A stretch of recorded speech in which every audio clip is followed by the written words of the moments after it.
Welcome to Squatchin Holler podcast.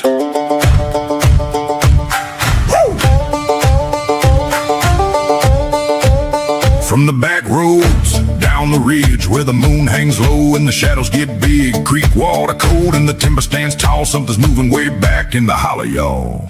Boots on the ground, eyes in the trees, listening close when the night wind breeze, tracks in the mud, knocks in the dark, following clues till we find that mark. Real encounters, stories untold, old mountain secrets and a fire burning gold. Guest with a tale, researchers too. If the woods have a secret, we're coming for the truth. From the creek bed trail to the midnight sky, we keep looking when the questions get high. No matter whether strange things roam, Squatchin Holler feels like home. Boots on the ground, All real encounters.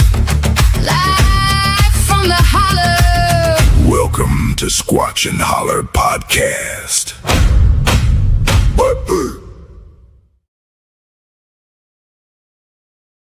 Hey y'all. Thank everybody for being here. Wow. We got several people here already. Spencer's gonna be late and Misty, I don't know what happened to Misty. She got storms over there. We got Greg and Heather backstage, and I was wanting to explain a little bit what's happened. So I'm still with Doug on Untold Radio Network. We do those on Thursdays. I wanted somewhere like my old channel where we could get together and like sit around the fire and talk about things that's happened or go live out in the woods or whatever. So at events and stuff. And that's what this is.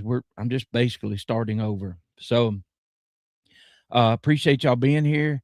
This is a little more relaxed setting for those of you that have come over from Untold.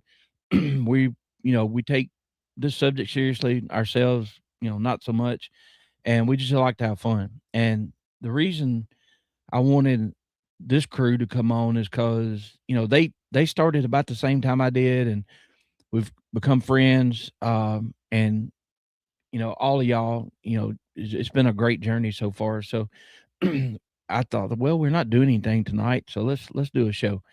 And hey, everybody. Yeah, well, Robert, I can't. So this is the first show. I don't know how to do moderators until after the show, and then I can go click on names. So everybody behave, please. And I'll get if anybody new comes in and does their thing, then I'll take care of that. So, but all right, thank y'all for coming in. Just want to do a quick, just to let people know what's going on. We're still doing everything the same. I just wanted another place to do it at. So, all right. So let's bring on Greg and Haha. What's up, y'all? Hey, I'm Heather changed position on us. I did. I had to get plugged up so I could stay charged. There you go. Oh, me. I was sitting here watching your background, and you're going to have to move your background, slide it over, because the way you're sitting in the middle, it looks like the name of your show is Squatchin Holler. I know, right? Well, no comment. I'm gonna try to be good. Heather's here. Usually she's watching me and she gets on to me, but no, she don't do too bad. I have to try to be good though. Haha. Eric asked where Haha came from. Heather, you want to tell that story? That started with one of my nephews saying instead of Heather, it was always Haha. So that's kind of how it came about. Yeah, Gary's trying to stir up trouble already. No, what he means is there's no blue wrenches, so let's have fun. Yes. Hey, you have fun anyway. Y'all know that's what when I started, people warned me about the trolls and stuff, and we're kind of trolls ourselves, natural. We troll each other all the time. And Yeah. and Greg Peyton says, and Greg is Roger's long lost brother. He knows Uncle Greg loves him. Yeah, that's right. And y'all, this is what's I say it too much, but the community is amazing. I was thinking the other day, when I got out of school and you get life happens and all that, and your friends spread out and they go do their own thing, and I have more friends now than I've had in the past 20 years probably, including y'all in chat. Yeah. Uncle G-Reg. Y'all, since it's just me, we can see the comments, or Heather can't, but I'll read them to her. And I can see. you see them. Can you see them now? Okay, Yeah. good. And this is a test run, y'all. So don't be too hard on us. Then let me see. Yeah, Pyro's got an interview with Miguel. It may drop tonight. Awesome. That's cool. So Pyro, I think we met him in chat, and he was kind of bashful at first, wasn't he? He didn't want to really talk about things. He's come out of his shell. Shoot, he showed up. He was like a celebrity when he rolled up at LBL that first trip. I know. Kumbo grabbed him, took him away from all of us. Yeah, Kubo kidnapped him. There's Jim, Mr. Jim, Mississippi. Yeah. Let me check and see what. I don't know. Squirrel ghosted us, I guess. There's no telling. She's probably like baking cakes or donuts or something. She's in another time zone too. I hope she's all Watching right. Andy Griffith. What's What? in real time? That's how far back in the stick she is. Andy Griffith ain't reruns yet. Yeah. Roger Gray, it's Michigan Sandman. Did you see weird lights in the Sasquatch eyes like spinning? I've never got that close of a look. I've seen eye shine that wasn't anything else. I don't know. The red, it just looked like reflective. I haven't seen anything too weird. I mean, I've seen enough weird stuff as it is. Yeah. Larry Bear says Andy Griffith is reruns. Well, the thing about for me, like with the boogers that I've seen, and I tell people I've seen four that I got real good looks at, as far as there was nothing between me and them but air. They wasn't hiding, they wasn't whatever. I saw them good. The one I saw run across the road, the one that was down in the hollow that come up out of the big brush pile and took off running, I was seeing it good. The one out here that was in my yard, and then I had another one that crossed the road. I mean, I saw those good. There was no mistaking that for what it was. There wasn't no, hey, that may have been something else. Right. That was undeniable. That's what it was. But yet, the encounters that I had where I saw them and I saw them good, I have yet to be able to see its face good enough to tell you features like its mouth, its lips, its nose, its eyes, its ears. I can't tell you. I don't know. I mean, I saw them good, but like the one I saw right here was about 50 feet. I got a profile look, and the most that I got was it was facing. I was getting just a solid profile like this, and it kind of turned a little, and it went right back, and it was gone. And so I can't tell people, what I mean? I try to tell people, look, I don't know. If I told you something, I have to make it up. So I'm not doing that. I can't tell you. Now I've seen the eye shine at night a bunch of times, but as far as me being able to see one's face, like I'm looking at y'all, I hadn't had that yet. And us knowing how big they are, when I hear people tell their encounter stories and they're just a few feet away and looking them in the eyes, I don't want to. I really don't want to experience that, to be honest with you, because that's too close. Now we've had them close enough, screaming and throwing stuff that was too close. But what we've learned digging into all this, anything that wants to stay hidden, you think the first thing they would hide is their face. I don't know. It's has Kumbo had a close up? I believe he has. Oh yeah. He's I know Troy Allen's had a bunch of close ups, and Kumbo's had some close ups. Now, go ahead.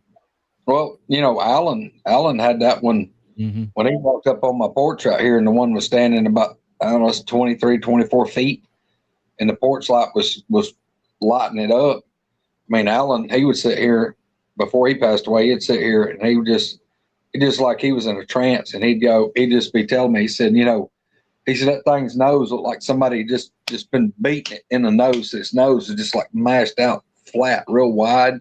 He said its mouth was, like real wide mouth. Mm-hmm. And he said it would like show its teeth, but he said the mouth was real wide and the lips was narrow, narrow lips on it.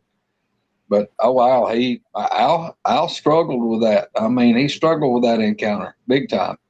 Yeah, because he didn't talk about it for a long time publicly, did he? No, he didn't want to. And then, thank God I got him to come on the show with us and talk about it on Woodwalkerz, and he let it out. And there once again, what gave him the nerve to do that was Katie G. I mean, Katie G getting on the show and getting emotional and talking about her encounter. And the other person that really sat with Alan was PJ Arkansas. Mm-hmm. And he said if they can get up there, he said I'm gonna tell them what I did, what I went through. So that's what done it. Well, I started this thing a little over 3 years ago. I asked Heather earlier. I don't remember the exact date. I could go back and look at the first show on the other channel. I didn't know what I was getting into. I wanted to learn more, and I have. But I think the most surprising thing that I've learned is the intelligence. But you think about it, people always ask. I mean, we were at your place in the Jeep, and it's so thick. I was making jokes like, "Where do they hide?" Joking because, I could have been standing over there in a yellow slicker, and y'all wouldn't have been able to see me 10 yards or less.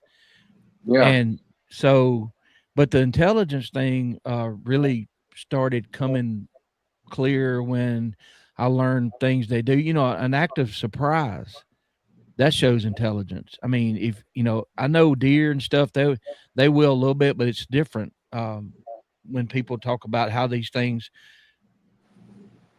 open their mouth and their eyes wide, like, oh no, I just got seen, and and then they run. But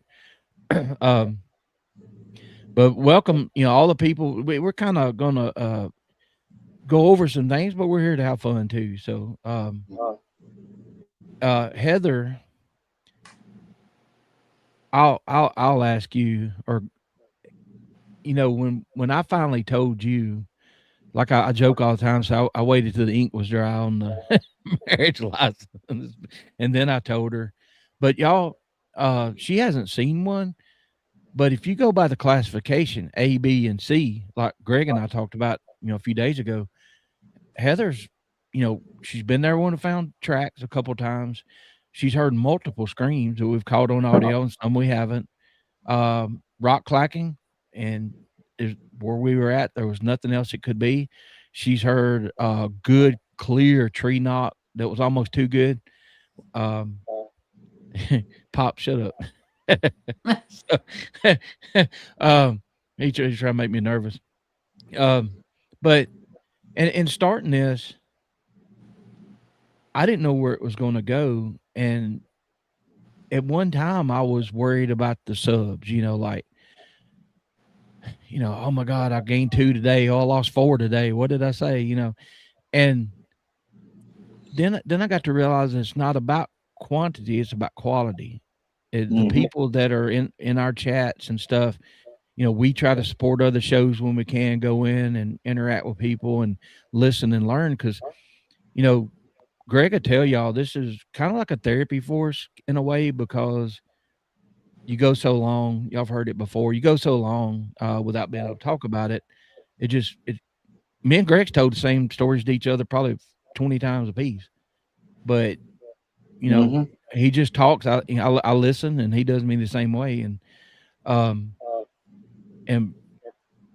y'all being here in chat, I recognize names that's been here, a long time, since the beginning, and I appreciate it. And if it wasn't for y'all, I would probably, if I had like 5 people in chat, probably still would do it. I mean, it's therapeutic, but But like I was getting back to Heather, uh, what's the what would be the scariest thing that's happened when we've been out that you can think of? Well, it's funny because I, I I was really amazed at the sound of it, but it didn't really scare me. I guess I was in awe when the scream happened back behind y'all when we were at the campfire that night. Um, I mean, the truck was behind me, so I guess I felt safe. I don't know. But I just kind of sat there. I'm sure my eyes were big, but I wanted to hear it again. And the more that things happen and are happening, the more I'm drawn in to wanting to hear or see. Of course, I really want to see one. Some people say, I don't know if you do or not, but that's my goal anyway. But and it's weird because where we heard that at, that's my family's property. And I've told Roger many times, I used to come out here by myself. It's a lot of flat rocks and stuff, and I would lay out in my swimsuit trying to get a tan and just be out there by myself. And I don't know if it's a mind closure thing or mind opening now that I've started hearing. And I think seeing the shows on the TV has helped a lot, trying to pick up different sounds and what could be doing certain things. And has really opened my eyes.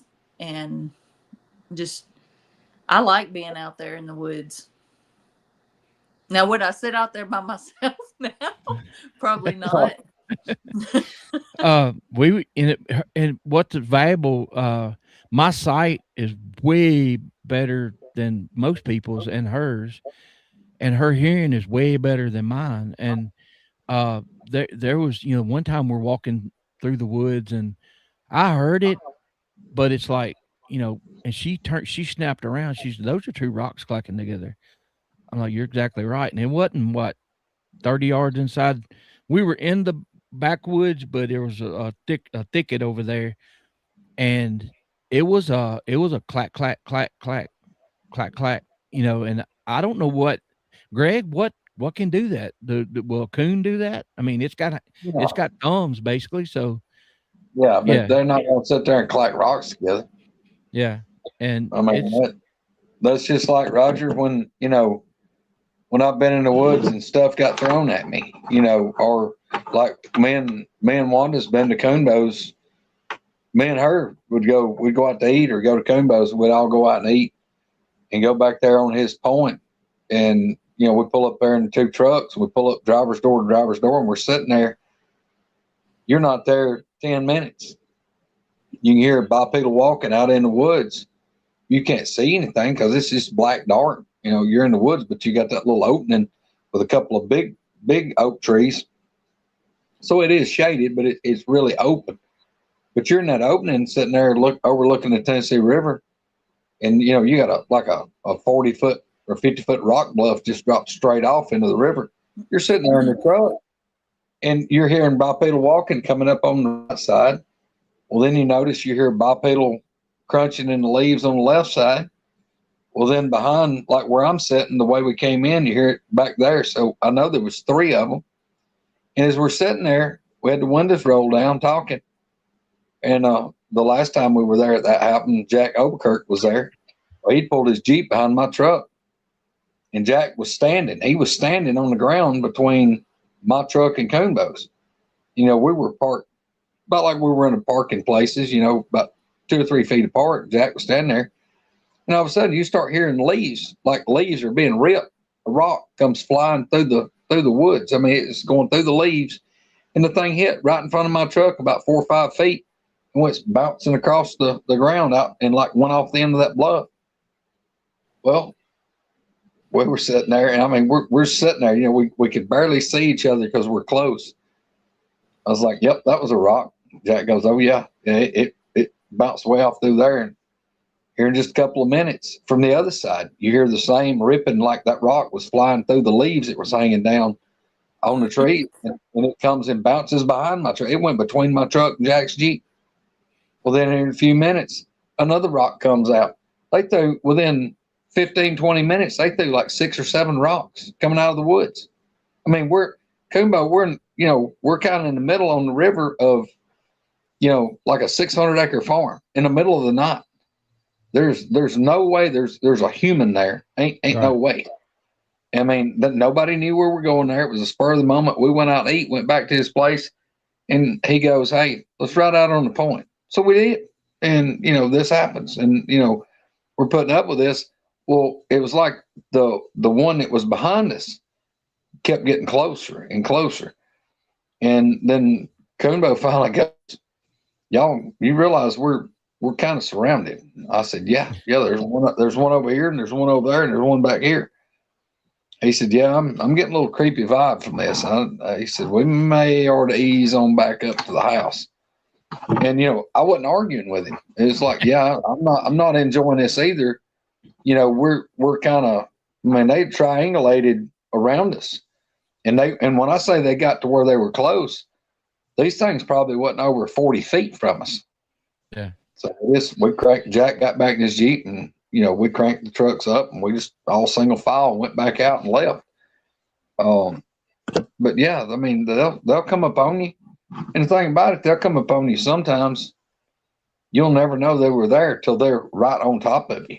Yeah. Sometimes they'll let you know that they're coming. I don't know why. And man, well, I've experienced that. Peyton and I, we were setting his blind up last year. I was sitting in a chair in the woods. But we hear this, all I can say, it was a big monkey sound. And Peyton said, "What in the, I'll clean it up." He said, "What in the world?" I'm like, I don't know. So he got out. He was trying to set his seat up where he could, in the window where he could, have a shooting spot there. And I just gave him a signal to spread out and watch. And within 10 minutes, it did it again. It was a lot closer. Now, I don't know why it was doing that. I don't, because you're right. You hear people talk about,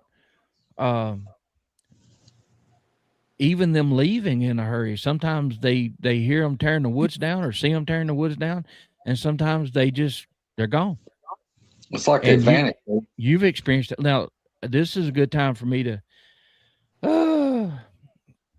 All right, I haven't really told this on any of our shows. I think I mentioned it, but I struggled with this one because I wasn't sure what I was seeing.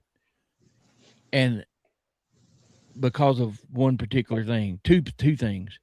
So Greg and I and Peyton was in the back of the Jeep, and you got the what's that top called? It's a vinyl top, in the plastic and everything.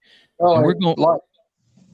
I mean, like my Jeep's got the plexiglass windows, and it's a hard top. It's a fiberglass top with the half doors. That's got the fiberglass half doors, and the lower half's metal. Hold on. Let me. I emailed. Okay, I emailed it. I saw her come in. Misty came in for just a second, went back out. But what was going on? I had to talk. I talked to Spencer. I talked to Coombo because I was confused. Because the thing I saw was tall and thin, like a basketball player, and it was solid black from head to toe. And you said the deer feeder's about 6 foot or a little more. You have to reach. It's to put corn in that feeder, you have to reach over your head to put it in. Yeah, and you're over 6 foot, so we're going down through there, and I look out the side window, and I know Greg remembers me saying, "What the hell is that?" And then Peyton says, "That's a deer feeder," and I'm like, "No, not that thing. This thing back here." I saw it took 3 steps, and then we went, this tree got in between us as we're moving. And then as we get past the tree, I'm asking Greg, there's not supposed to be anybody here, is it? And he said, "No, there's no, we were way back in the middle of nowhere." And when we come out from behind the tree, it pivoted. It looked like on its right foot. It didn't cut the corner off. It did like a military type turn. You know what I mean? Like just dead right. And it took a couple more steps and it kind of faded out, but I wasn't sure if it, that's what got me. I wasn't sure if it went into the brush because we're bouncing around. And that kind of shook me up a little bit because the thing, you know, of course it had shoulders, had a pea head, like a, it fit the body size, but it was round but it was solid black. And when it kind of faded out or I lost sight of it, it shook me up because I'm like, because what am I seeing? Was that a booger or was that something else, which is more scary to me?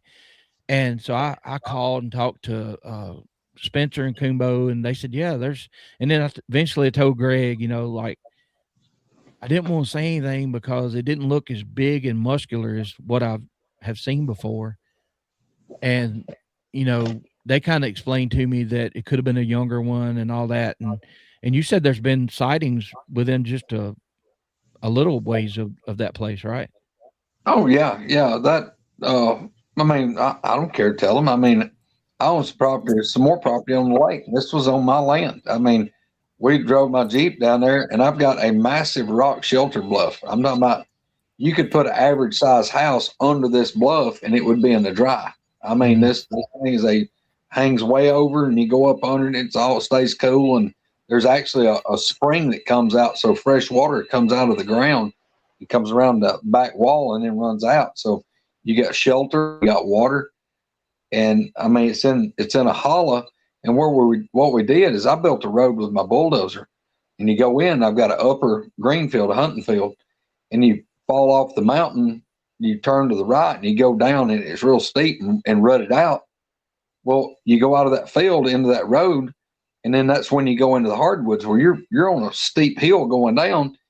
And where the road peels over, the road I actually cut is kind of like over the top of the edge of this bluff.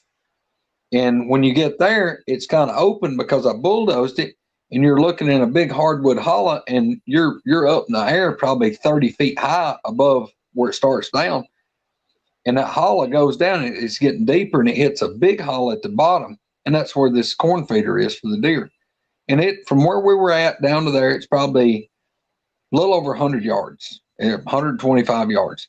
But from up there looking down, you could see down through the woods pretty decent. Well, when Roger says that, I mean, now, don't get me wrong, this road's it's rutted out bad. There's ruts in it waist deep. And, you know, I'm straddling ruts and trying to keep the four tires on the Jeep pointed down. You know, we're not trying to point them up. So I'm crawling through this ditch and twisting the Jeep around, and Roger's holding on for dear life, and Peyton's in the back having a big whoopee time. And that's when Roger says, like, you know, what is that? Well, you know, I'm studying on trying to keep the Jeep upright. And him and Peyton's talking about it. And, you know, I'm thinking, well, Peyton says, you know, that's the deer feeder, a deer feeder. Well, I'm still focused on this. Well, we have to go on down and go around a big curve and down the rest of this mountain. And we come out in my lower field. Well, when you come out of that field, you cut hard to the right and you go back through this 200-yard long field, and you go back into the hardwoods, and you cross another holler, that holler we're talking about. And then that's where the feeder is. Well, that is the same hollow where this rock bluff is. And it's not but about 100 yards or maybe 80 yards from the bluff to there. Well, we pull up, look around, and then I take the Jeep and I go up the mountain and turn, and I built a road that goes, I can drive my Jeep to where the water dripping off the bluff will fall on the hood of my Jeep. Anyway, if I took a track hoe in there and raked these big rocks that fell out of the top, I could build a house under this bluff. No problem. It'd be a big house. But we looked around, but see, Roger didn't go into depth about what he had saw that day, because I guess he was kind of like, you know, do I say anything or do I not say anything? Well, I wasn't sure what it was because I've never seen one tall and thin like that. And I'm gonna be honest with y'all. When it faded out or looked like it did, because you know it was raining and we're bouncing around and everything, and it looked like it shimmered out. And so I'm sitting here thinking, I've heard about all of these entities that people see. Is that what I just saw? But I run it back and forth in my mind. I saw three distinct steps with gaps in its leg. It's walking down a little bit down the hill. I see that, and then the tree goes. We get behind the tree basically, and then it does an about face, almost not backwards, but it just makes this move. And so I'm calling, like, have y'all ever heard of a tall thin one? And I didn't know, and they're like, yes, especially in Alabama. Well, see, I was telling Roger about it. Some of y'all heard me talk about the guy that was a really well-respected police officer here, and he rose really high in the ranks of law enforcement in this county, and he was the one that told the guys that they need to, they were ragging me or razzing me about believing in Bigfoot, and that guy cleared his throat and spoke up, and he told those other guys, said, y'all need to hush your mouth. Y'all don't know what y'all are talking about. And one of them said, what do you mean? He said, well, I've seen one myself, and come to find out, because I had to know.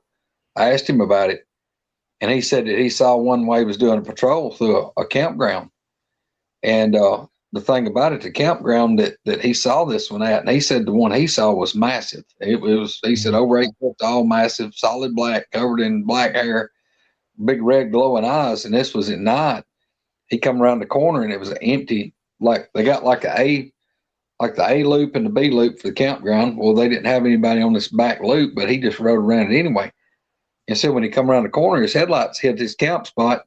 Said he thought it looked like the round driveway reflectors, the red reflectors. These things are like 8 foot in the air, and he just stops. And he said this thing, is like less than 20 yards. It's like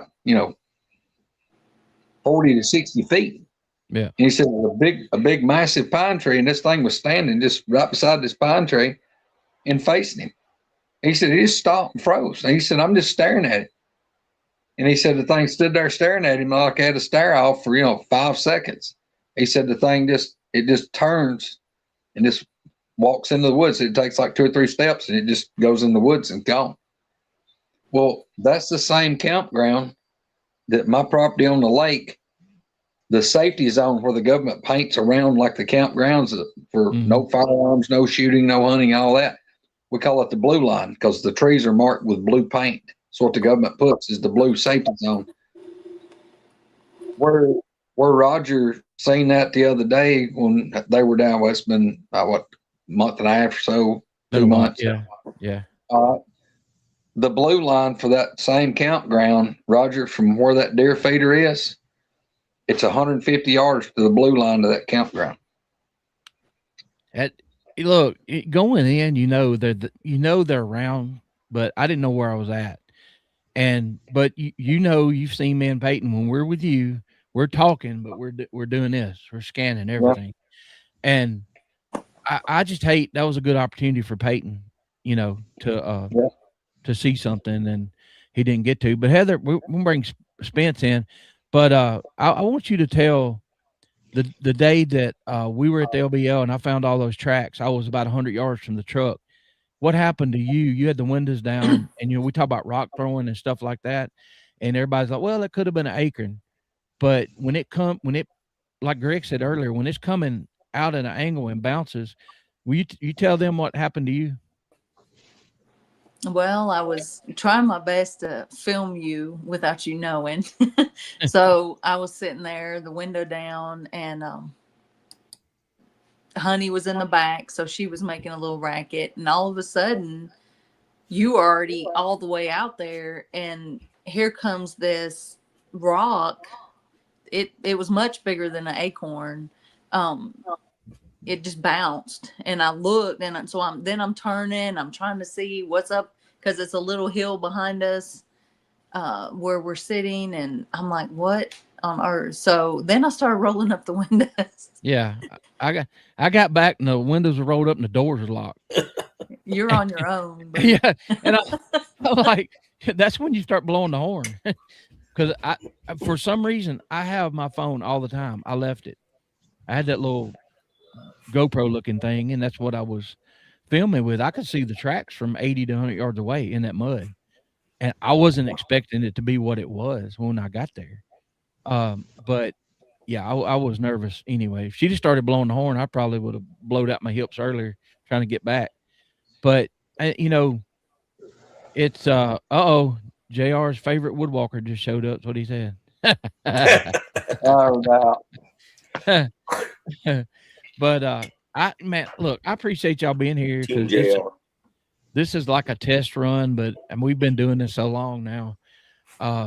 It's just it's kind of natural. I don't know, what I'm doing. I'm just, I'm full of questions. That's why I love having guests, and some of our best questions comes from chat. I appreciate that. I mean, it always adds to it. So Spencer, what you been up to? Nothing. I just finished supper, y'all. I'm sorry I'm late. Oh, you're good. JR is in trouble now. Well, she jumped off here, so maybe. And hey, Danny, how's everybody doing tonight? Hope everybody's good. We've been on her about we wanted proof of life for JR for the last week. We told her we wanted a picture of JR holding up a current newspaper or something. That's not me. You have to understand the subject to that. But, oh my gosh. I'm just trying to get internet. I don't know what's going on. Well, I've tried everything.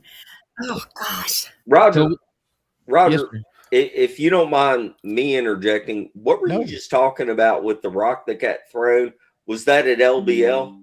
Yeah, that was when I filmed those tracks. I saw the tracks from the truck, and then when I got out there, Heather had a rock thrown. She told me it sounded like the size of a golf ball, and it bounced and went kind of beside. Did it go beside the truck or under the truck? Yeah, it went down my side of the truck. Yeah. So y'all know where I found the tracks, and the truck was pointed towards the water. Yeah. So that big hill back there was directly behind the truck, and like I said, she didn't blow the horn to give me any kind of warning. I'm like, why am I locked out? Yeah. I've got a question. What kind of evil magic is Misty done? Because if I turn my camera off, Misty pops up on my screen. And that looks like Misty at like 80 years old. What is going on here? And I know. And I forgot. What the hell is that about? Oh my God. What did you do? Turn it off again, Greg. It looks like a game, like a match game. No. I didn't do anything. That's funny. I'm literally trying to move my phone around and just get a signal that you just heard it fall. Where does Spencer go? Lord. He tried it. It didn't work. Where'd Spencer go? Am I his picture too? That's what I was wondering. Spencer, did you remove yourself or did Misty do that? I was trying to. I'm used to doing my own show, so I was trying to kill the camera and see if it popped up like that. But it'll be down there at the bottom, the little camera icon. Yeah. Spencer. Billy says Spencer who? No. Billy always does that. I don't know. Pay no attention to Billy. Well, I've got the budget StreamYard. I've got the lowest the second highest because I couldn't do intros, outros, or the green screen with it's crazy the way that they redid that, and like the whole YouTube thing and all the hoops you have to jump through now to do it. And I think a lot of people don't appreciate how much work goes into a show, even a show like this where you're just it's not really scripted, or you're not showing a bunch of video and audio and all that kind of stuff. It's a lot to do this, and it costs a lot of money to do this. Yeah, and see, I'm glad this is a test run because obviously I didn't put a background. And Sorry, Greg, that was supposed to be Spencer's. See, she knows more about this stuff than she lets on, because I don't even know how to do that. I didn't do it. I swear I didn't. What makes it so funny is we was messing with each other. I don't believe her neither. Show about this, and I was telling Spencer I was going to mess with him. Are we supposed to, since this is your intro video or whatever test run thing, are we supposed to keep this clean and professional? Well, just to the edge of getting us kicked off the sign. Okay, because Heather's on here and she's the real star of the show, and I need her to reply, not you, Roger. Okay, Heather, what are the rules tonight? Mrs. Holler. Look at her name. I just noticed that.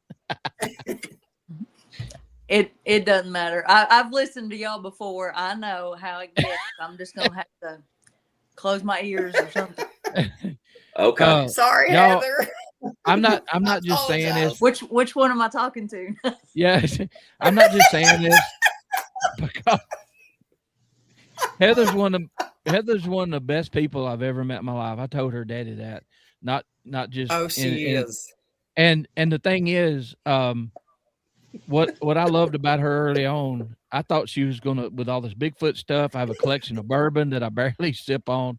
I have more than probably the local liquor store, and I was like, oh, she's gonna think I'm alcoholic. And my daddy asked me, what'd she think about all that bourbon? She kind of looked side-eyed, but the thing is, she lets me be myself, and I try to be good just to be good, but I'm Williams, and sometimes it comes out. I can't help it, y'all. So Gary says we can't figure out how she puts up with you. I don't know. Oh, JR says we better get Squirrel off of here then. Yeah. There's Mr. Ken. Hey, Ken. Well, hey, everybody. Hey, Welcome Heather, in. Roger, Spencer, Hey. Misty. How you doing? Squirrel. So, Spencer, or any of y'all, while we got Heather on here, which is rare, if y'all have any questions for her, about this stuff, shoot. I'm glad you clarified that. Go ahead. Don't just come off the wall with some kind of question. I do have questions because I've been to LBL with Heather twice. And as someone that was on the outside, and you've been with us, you've been through a lot of the same stuff that we have. You've been with Roger to other places, like whenever I haven't been there and all that kind of stuff. How much has your opinion changed, like, on the subject?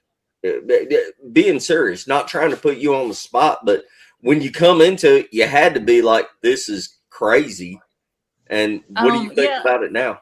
At first I was, and and a lot of my family and friends, they still dog us. They don't believe anything, but it's definitely opened up my mind to, I'm still on the fence there, but I'm swaying a little more towards it. I just want to see one. Is that the safe way of saying, like, I don't want to sound like a nut job, but I kind of believe in them a lot more now, but I haven't seen one, so I don't want to come out and admit it yet? Yes. Okay. And I joke about it. I didn't know how to tell her, and what I think what saved me a little bit was her mom had a UFO experience in Florida years ago, and had some weird stuff happen, and I'll never forget the night I did like my second or third show when I had the green walls and I didn't know what I was doing, and she was on the phone with her sister and on speakerphone. And do you remember what happened that night, Heather? That shocked me because they never told me that. I mean, we were just talking, and my older sister and my younger sister were riding through past the interstate not far from here. And she's like, yeah, we saw a white one. And I was like, I looked over at Roger like, what? Why am I just now hearing about this? Yeah. I was like, oh, that's what you're doing. Well, yeah.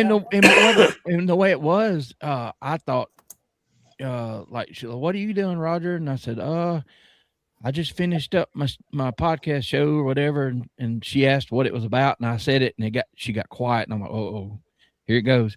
And she said, Heather, did I ever tell you about us seeing that white one walk across the road and step over the fence? He was huge, or something like that. And I'm like, hell yeah. But that was in early 2000s, wasn't it? Yeah, I believe. Yeah. So, and for y'all that don't know, sitting right here, I'm 20 miles from the Alabama line, the Alabama white thing, Yep. Flintville Monster and all that, the white ones that's been seen over there. So it really didn't shock me that she said a white one. It shocked me that she admitted to seeing one with her and her sister. So and see, y'all, that's the way it is. They didn't even tell Heather. And but see, I love it, all the stories. I grew up when we came up here. I grew up in Florida, so when we would come up to my uncle's, and we'd be outside and have the fire going or something, and he would get to talking about ghost stories. And I mean, I loved all that. I just sat. I was the quiet one, unless, you know, in case y'all didn't know, that I just sat and listened to everything, and I just took it all in. And I like all of that. And y'all, she's not scared. It scares me how not scared she is. We were at Dead Horse Point in Utah, and it's where they filmed where Thelma and Louise jumps that car at the end of the movie. Oh yeah. And it's prettier than the Grand Canyon to me, because all the red is more reddish. It was 2,000 feet straight down, and there was a rock laid on about 2 inches, 3 inches thick, a rock wall. And over that was 2,000 feet straight down. And she's looking over the edge, and I'm scared of heights, and I'm up on the bathroom in the middle. It's like, get away from the edge. Yeah. But we've had things happen, and I'm flipping out inside, and she's like looking around, taking everything in. I'm like, you need to get a little more urgency here. Like the night that we went for a walk at Talladega National Forest, I turned my phone on to maybe talk and do a video. I was a minute and 30 something seconds into that when those screams popped off, and y'all can see in the video, she snaps her head around. And when you say you can't, you know, the recordings don't do it justice, Heather, I mean, your ears are better than mine. What did you think when all that started happening? Well, at first I was kind of like you. I knew that couple was up in the woods closer to where the sound was coming from. So I wasn't sure if it was somebody playing it on a stereo or speaker or something, because it sounded so loud. And for us never to have seen anything is what's amazing. I mean, because it sounded like it was just right there. Yeah. And in the, you know, Spencer went over it for me, and you know, I've showed that clip a few times. I don't have it here, but when I started getting nervous, you can hear it when that second one pops off, and I immediately knew if it moved 40 yards towards us, it cuts us off from the vehicles. As soon as I found out its location, I was like, I mean, the other one was too close too. But yeah. Well, before that though, I actually went and took Honey for a walk, and I went out through there kind of by myself because it makes a circle, and there's some old vehicles sitting up in the woods at different spots. And I just thought it was cool, and I was looking towards them, and I heard clicks and pops, and he was all in, you know, into the conversation with all of them around the fire. And I walked up to him and I said, "Hey, I think you need to come back here." So yeah. He's like, "Well, I don't know. I think he was kind of scared maybe." Well, I was waiting on kind of everybody to clear out. You know what I mean? But yeah, I mean, quit reading the comments, Spencer. I can't help it. Yeah, welcome in everybody. Anybody that's new, I'm sorry. we like to have fun. Where'd Misty go? I'm here. I had to mute the microphone. I couldn't quit laughing for a second. Oh, hey, looking at the comments. I was reading comments too. She probably told JR to say that. Oh my God. So anyway, I forgot where I was going, but no, y'all, I think y'all might have started, or Spencer started his show before mine, and it's kind of funny how the all of us was drawn together. You know, like the people in chat, the people you've had on your shows, and it's I don't know how it. I mean, I really don't know how that happens. I think when you watch a show, or you listen to somebody talk, and it kind of resonates with you. You know what I mean? And it there's Yeah. you know when you can trust somebody. You know, and you're. I look shiny. I know, a stupid light. I have to have it for this thing. Jr. I got Vaseline on my face. That's what it is. It's great down. But anyway, so Did you get you a bucket of that like Wendell's got? no, I ain't got the family side. the industrial side you buy it at Sam's Club. Yeah, yeah. 5 gallons of mayonnaise. Wow. Buy in bulk, son. But I just kind of wanted to touch on. I've seen Spencer's thought process over the last 3+ years. That's scary. No, I mean really, it's just it's been wild. I didn't know what I was getting into. Let's just put it that way. And he's a little genius, ain't he? I think it's interesting seeing, which compared to a lot of people, I'm new to it because I've only been doing it for 10 years. So like of all of us that's on here, Howse has way more experience than a lot of people. But I've been around a lot of the new developments and new people coming into it. And I think it's fascinating. Like if you ask Heather a question, she's going to give you her opinion from an outside point of view. And there's a lot of people that, I mean, I ain't taking credit for it personally, but there's a lot of people that all of us collectively have introduced to this subject in the past 5 years or something like that.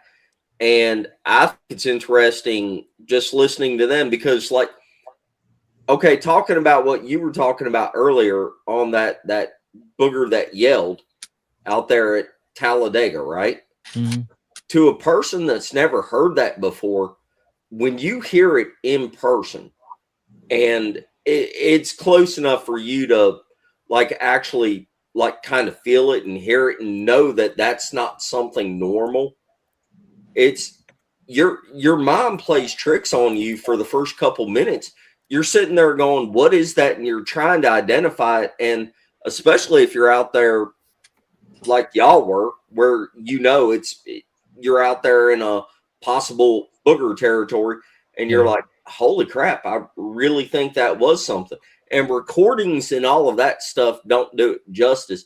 I think like whenever we do our show, I rely on Greg to talk a lot about that kind of stuff because he is the perfect example of coming through it where he didn't know what it was and he was trying to figure it out. And at certain points, things happen and it's just so weird that you know it's not something normal.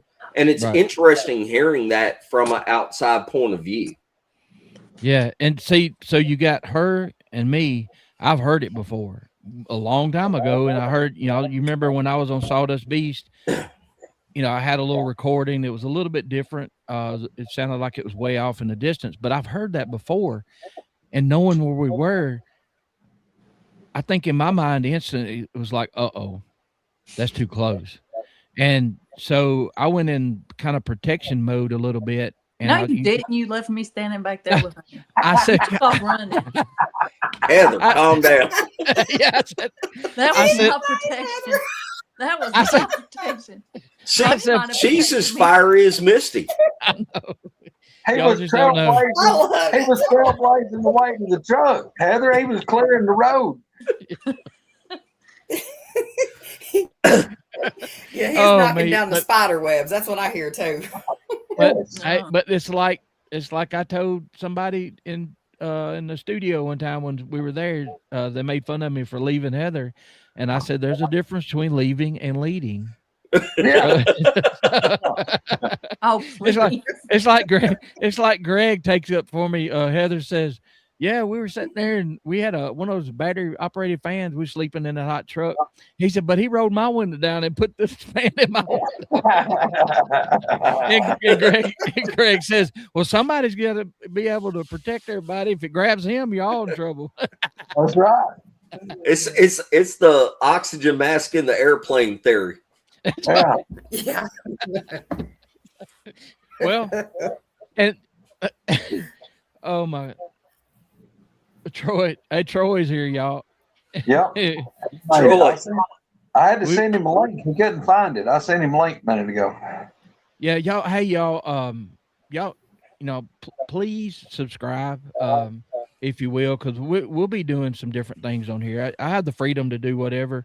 I'll still be doing my Thursday night shows on Untold Radio, but this here is just give us an outlet to bring you things maybe earlier or different perspective, or just have fun, So, and now I can go live again, and I missed that.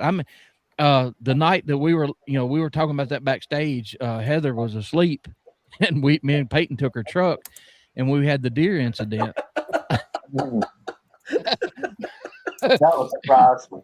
I can't believe you erased that. I had to, Peyton. That was internet. He was so worried he's going to get home and Heather was going to beat on him. Yeah. Hillary says, tell that story. So basically, Larry, no, and I don't want to see anything like that. That's why when I saw what I saw at Greg's, I struggled with it, because if it had been big and bulky, I'd have been like, hey, there's a booger, but it confused me. I don't see any of that mess. I'm scared of that stuff. But so out for Hillary, tell that story, and then Catherine says the roadkill episode. Okay. This is horrible. We were driving. Peyton's holding the phone. We're live, and Greg's on Peyton's phone on speakerphone. So we're talking to him. We're on live, and I see this young deer, probably about 3/4 grown, came out, and it was going to cross the road, but this guy had built this fence. It's I don't know what he's trying to hold in or out, but it was a good one. And the deer went over to it and decided to come back, but I already passed it. I saw down to my left, I saw the deer coming back, so I stopped. I done slowed down. I came to a complete stop, and I could see a little bit of the shadow as it rounded the corner, and I gave it enough time to get on the other side of the road, and I took off. Well, apparently this son of a gun slipped and fell and wedged under my front tire.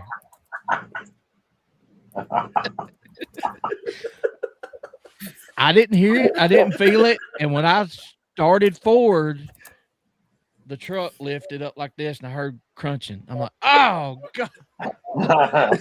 This is while he was live. It was live. Yes. The show was live. The deer probably wasn't live. Go back, Daddy.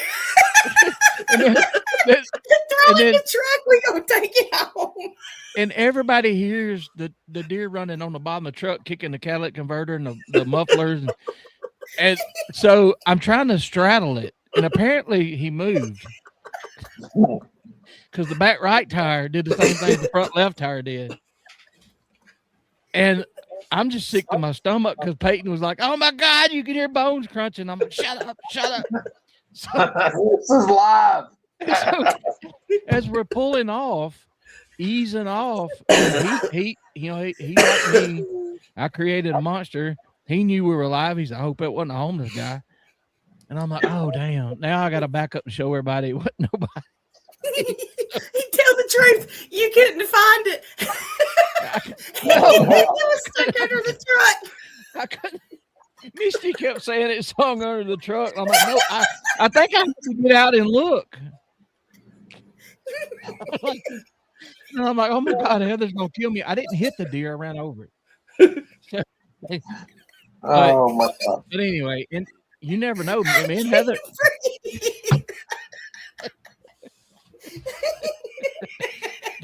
Gary, Oh my gosh.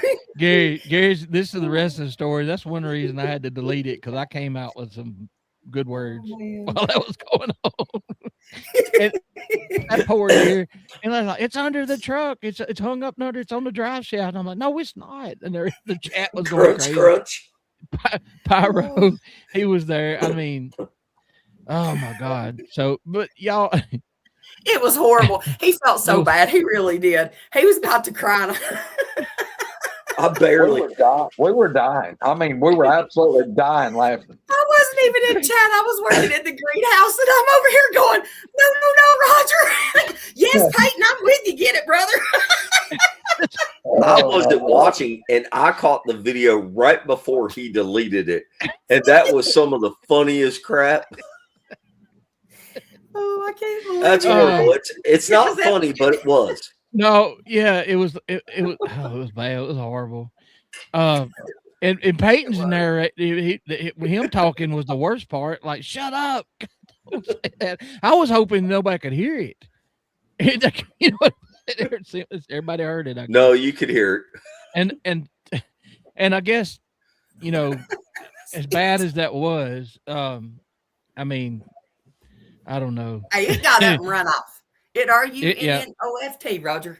That's right. Yep, that's right. He was I saw him the other day. He's doing fine. Yeah. Just missing a leg, but hey, he's still kicking. Yes, right. He's still jumping fences, ain't he? Did Heather leave? Sorry, Heather.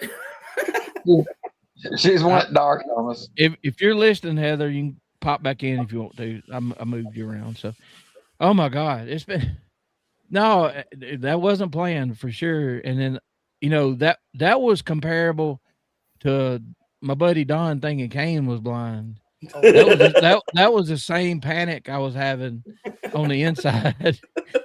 And you know, y'all, a lot of these shows are still on the original Squatchin Holler. That's why I changed it to Squatchin Holler podcast, so we can discern between the two. But oh my God, y'all. All right, let me bring this up. Did y'all notice back in chat something really important?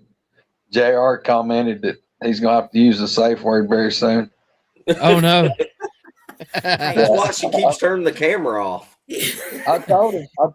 My comment was, JR, you will have to say bedazzled 3 times. I don't know if I can say that 3 times in a row.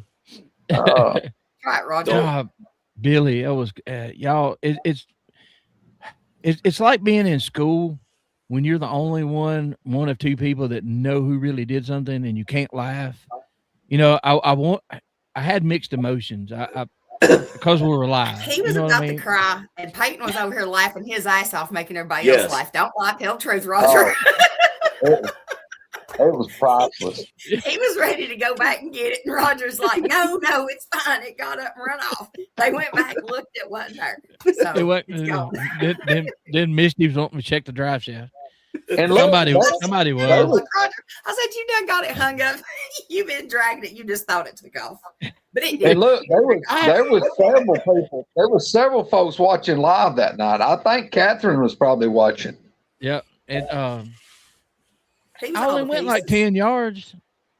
I mean, as soon as I got off of it, I stopped. It really wasn't his fault. It ran into the side of the truck is what happened. Come out of the ditch and damn, like. It had to say what it did. It had to slip and fall. I mean, that's just all I can, poor thing. And Patrick was there, I know. Yeah, we're gonna get kicked off first show. This is the first show. I'm so proud that I'm not the only one that has shows like this. Okay, carry on. Stop. This is how we perform the best, man. Oh gosh, Roger got a hold of everybody like 3 hours ago. I'd been outside fighting goats, and I don't know what everybody else was doing. Spencer was beating some chicken because he had rotten meat or something, and Greg was just don't go there, Munchkin. I will literally go through the whole text while we're live. No. Let's rewind the fighting goats. The only way today's text would be G-rated is to be for good.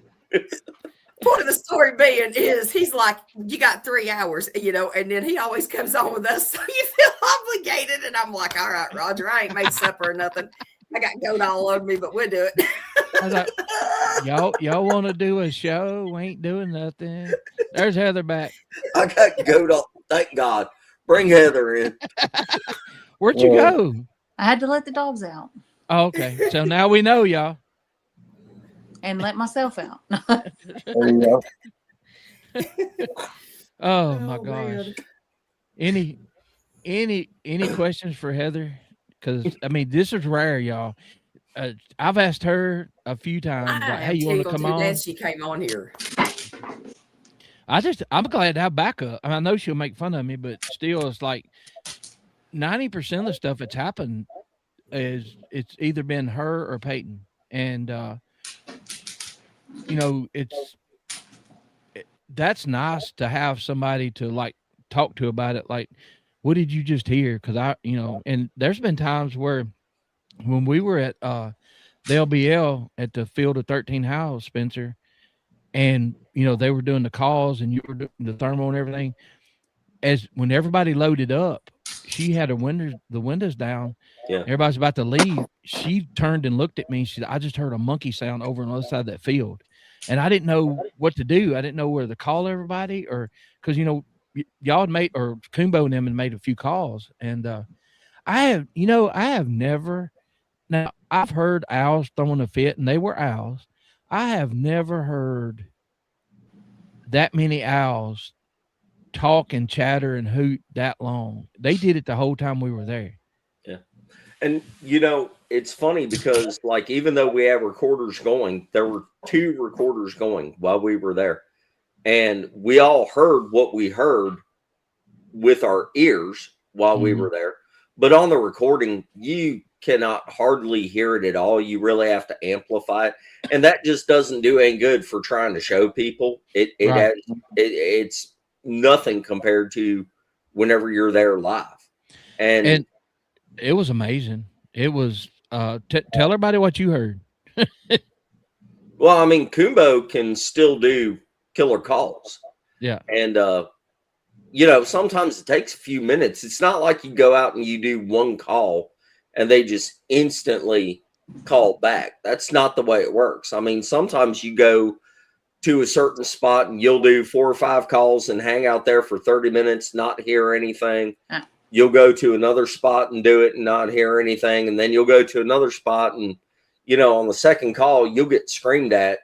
That's pretty close, and it's loud, and it's impressive. And those are the ones where if you have a recorder going, sometimes you do, sometimes you don't. Yeah, but don't even say anything, Howse. But those are the ones that you try to show people, and you're like, hey, I can prove to you that this does not have the vocal signature of any known animal out there. That's why I spent so much time doing the audio, because audio is one of the closest things where you can show people and say, here it is. You can see it on a spectrograph, and you can compare it to other vocal signatures. And whenever it comes up and you've already looked through everything, and you're like, it does not match an indigenous animal in that area. That's one of the closest things you can get to it. So I put a lot of stock in audio, but it's hard to get a good audio capture. It's no different than what you and Gary saw at LBL the last time. You may get that one picture out of the whole thing, and you're trying to explain to people what happened that led up to you capturing that picture. But like, whenever we went up in the woods and we were looking for the tracks and everything, I mean, we were just trying to validate what had just happened. We didn't record it. We didn't video it. So everybody has to take you at your word for what you're saying. Hey, there was 5 of us that were up there looking, and we saw the rock turned over.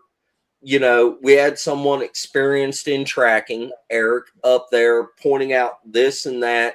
And you know, you just got a picture there. There was 2 of y'all that saw it pop out behind the tree. We see the tracks. We see the rock turned over. We see the other tracks going up the hill.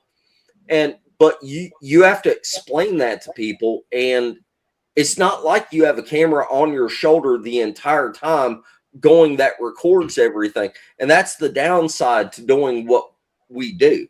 But it's really kind of the only way to do it. And so when that happened, people ask me, why did you go in there? Because, you know, they thought, oh, Roger's scared and everything. But my thing was, we had people there, and I wanted to go preserve if there was any tracks. I went in, I found a couple impressions, and I stopped and I turned around and looked, and Gary had gone to you, and here you came.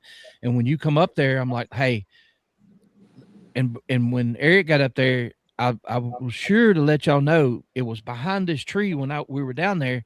But when I was coming in, I heard, this is what I heard, right where that log is, it turned and went that way, whatever it was. And it was big and it was whatever. So that way, when you get up there and we're looking, we find possible tracks and leaf disturbances going exactly where I heard whatever it was.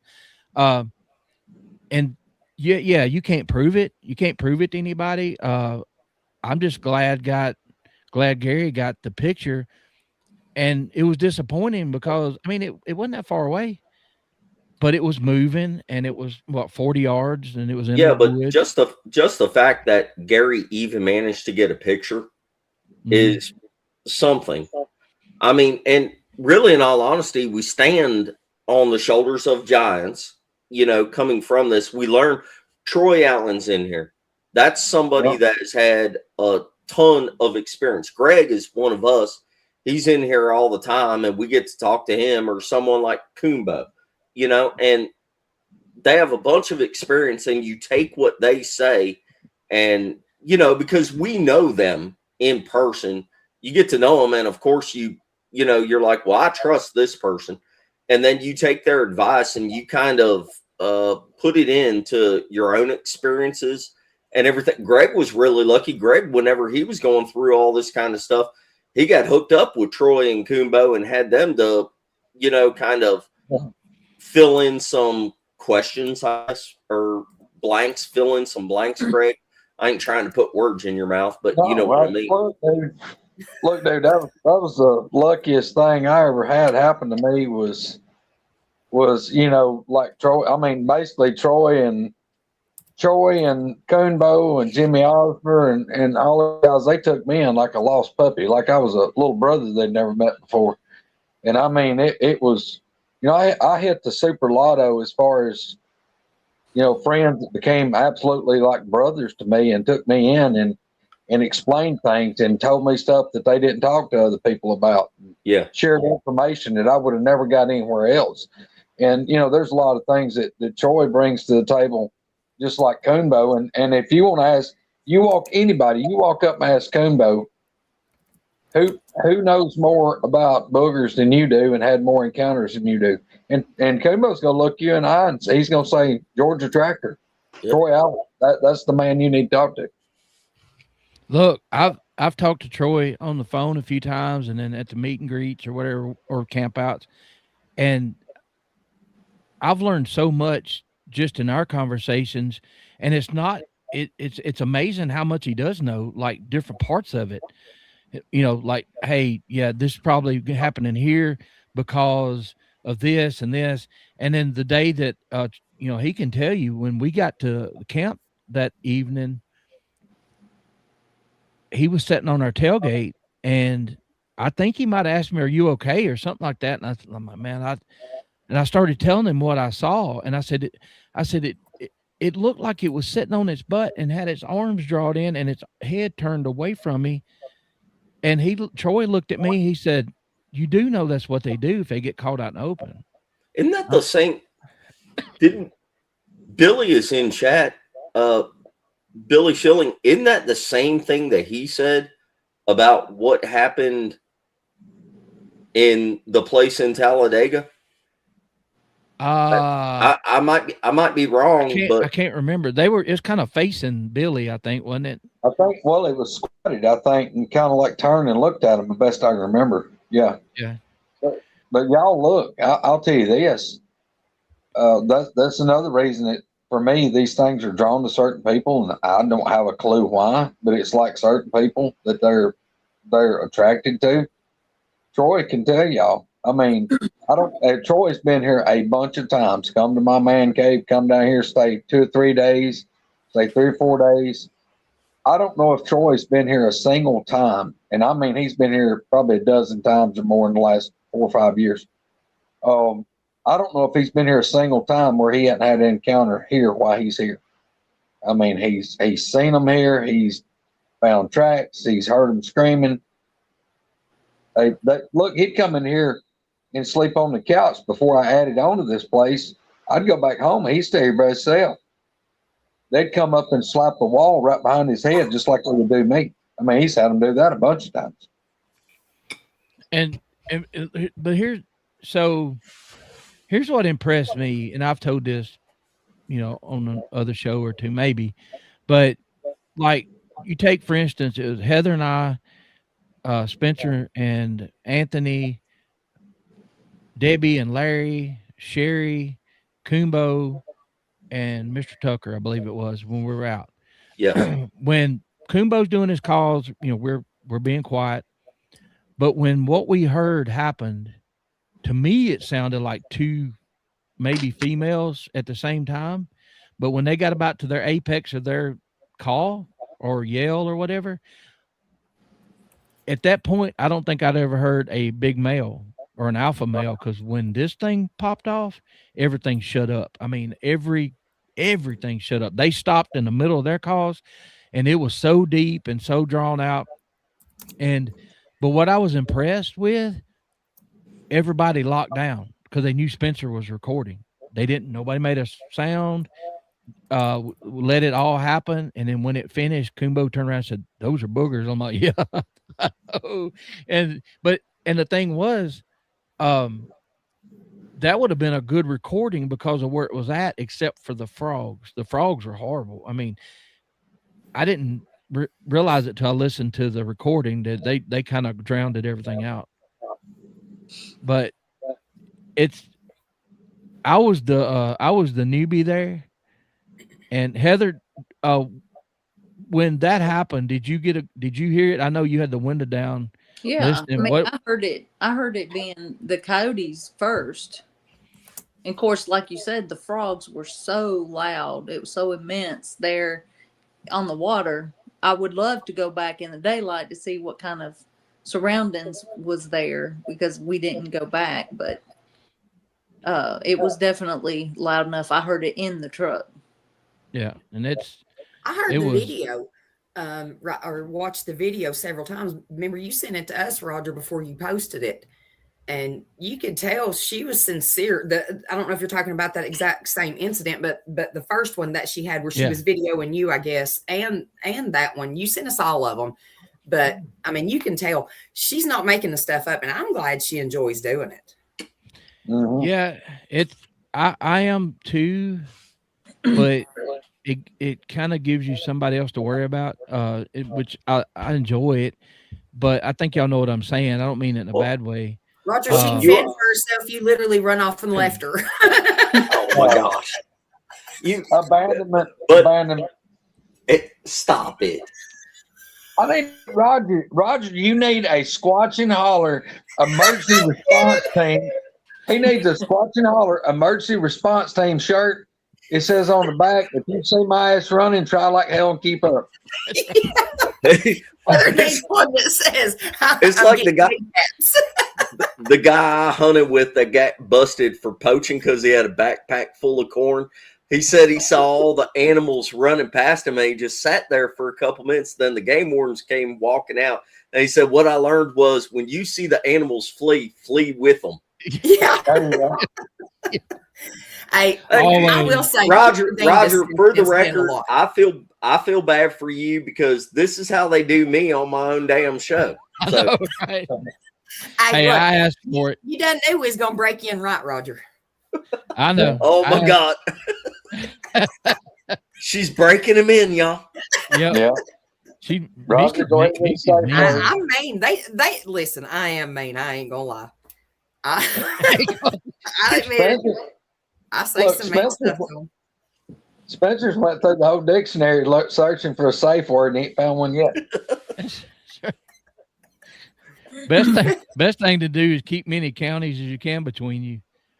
No, look, I done told him we got some houses being built over here. I'll go talk to the people. I'll have him set up and they can just get their stuff and get on down here. Be my neighbor. You'd love being my neighbor. Yeah. I've heard about your neighbors. Now, Billy, Roger, who? See? It don't take just a second. The crowd to turn on you. Well, Greg, what is that, Misty? Twinsies.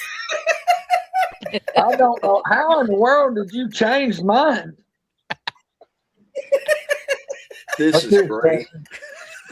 Look here. I had nothing to do with that. Are you ready to make an offer yet, Spencer? Yes. I mean, what do you want for it? Within reason, it's got to have some kind of tangible DNA on it. You know, she had this woven into her hair, so there's got to be a hair on this somewhere. That's what I'm saying. No, is that one of Misty's locks? Yes. I don't know anything about voodoo dolls, but I'll figure it out. Somehow she lost the dreadlock. You're not going to get much out of that. I done told you. That's literally you ain't gonna do nothing with me over that. Has it got any glazing on it? Because if so, I'll be able to use it. It's not sticky or slick, Spencer, so I don't know. But yeah, Abby found this dreadlock in the bedroom Misty always stays in, and she's like, "So, dude, what is that?" I left that there.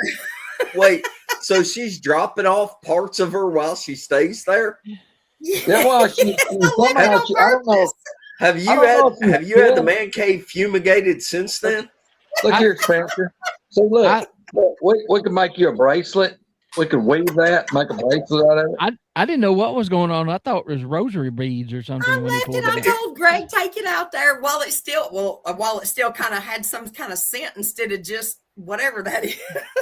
It's glazing. Do something with it. Hang it outside. It looks like twist chewing tobacco. What it looks like. Yes, it does. Look, I made a bracelet. Weave it in your ear. Patrick, noble. Patrick, I'm like a hairless cat. Oh my God! Do not go there. I'm gonna get ready to quote. I'm gonna start quoting our text. Oh, y'all are so mean to each other. I told Spencer if he'd make me an offer on this right here, he could have this made into like something to repel voodoo curse and override the power of the voodoo doll. The CDC would be so disappointed in you handling that without gloves. Yep. No doubt. It might attract some haints or something. You better watch out. I figured if we hung it outside, it might have a little goat smell on it. I mess around, put my fingers around my mouth, and then I'll get all queasy. It's got seeds in it. Hey, look, there's all kinds of stuff that sucks in. I can't help what's in there. Oh man. That is the truest statement, right? She can't help it. What's in there? Yeah. So Misty, what do you do when you get ready to? Because I know I've seen it, I've heard about it before, but like when the trucks stop, Misty hits the ground and disappears and shows up 200 yards away. What are you doing when you're out there? Are you like summoning or talking to them? No. Listen, I try to stay with everybody, but I like to go off. No, I like to walk off by myself. If I go off by myself, I can kind of hear stuff more. You know what I mean? Instead of somebody walking with you, you don't hear the extra footsteps, whatever. You pay more attention to being by yourself. Plus, when I walk off, I kind of tell everything my intention while I'm there. You know, everybody that's with us is, what we're doing, that we're not there. Spencer, if you keep looking at me like that, I'm going to, you want me to? You want me to do it now? Hang on. You go out there in the woods throwing down Bigfoot gang signs and shit. I don't know how it works. She's speaking nail to him. Yeah, That's right. Heather, have you ever seen the movie Nail? Yeah, Yeah, well, that's like a tree. Oh, that's a good Yes. movie. Yeah. Yeah, pretty much, Heather. Just man in the wind. Squirrel. That's Misty. Squirrel said nail one time, and Spencer. That's the way I say it. Nail. It is you got nail and nail. There's three different things. I heard the difference. Stop Thank it. you, Roger. I did. Stop it, Yeah. Roger. Yeah, Stop I it. did. Heather, did you hear the difference? I did. Thank you. Thank you. Oh my God. See? Well, she's been living in Tennessee for a long time now, though. That's right. I know. It didn't take me long to pick up the Southern accent. Leonard, he says if y'all need something for special evil spirits, I'm in South Florida. No. I don't know. When I walk off, most of the we've got time, a squirrel. though, listen. What is it? Rain and wind. Train in the wind. Oh my God. I knew this was going to be it. See, that's why I put Woodwalkerz / Nightowlz, because I knew how this was going to go. Look, If- I can't believe what. I mean, I'm kind of let down. I appreciate everybody for watching their Nightowlz, but if y'all hadn't seen the Nightowlz from the other night, y'all got to go watch it. Y'all got to go. God. I laughed. So that was horrible. I hurt for 2 days. I thought But it's Misty good. broke Can't a tell any rib. of that. All I heard was Greg going. It's what are you doing? Repeat that, Greg. I was Am I still buffering. on? That's why I don't know what he said. He was talking Say about it you. again. So I said they missed out if they didn't see Nightowlz the other night. Oh, Billy said he I watched didn't it know what today. he said. I didn't hear any of it. There again, that Spencer, that's that women's thing. They That don't- was they the funny don't- stuff. Roger was like a fainting goat. It ain't what you're saying, it's what they're hearing. Faint go.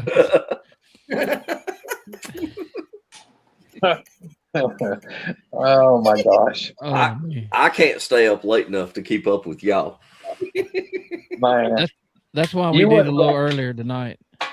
You wouldn't have got sleepy the other night. You've been laughing too hard. Roger's face was the same color as a lit match.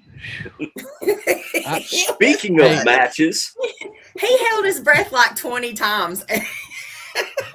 Yeah. I wouldn't. Not on purpose. I was trying to breathe. I just It wasn't didn't look working. like it. It wasn't working. I was trying to. I couldn't help it. I'm sorry. Yeah. So, Spencer, anybody got any questions for? Like I said, Heather don't usually do this. You got any? If you don't have any, that's cool too. But here's your shot. Nobody's got any questions. well, Everybody- I Does Heather? Does Roger really wear a cape to bed? I didn't have that question. did you bake a cake today and get frosting all over the place? No. Y'all. Roger's got a damn donut fetish for some reason. Y'all crazy. Don't go. Everybody knows you don't go full. Don't. Right. Yeah. Oh no. So- no, we no hold barred, son. It's full skinny pedal. Michigan Sandman's got a good question. Does the full moon affect cryptic activity? Well, Spencer's probably the closest to an expert on that because you document everything. I'm not an expert on anything, but I would say no.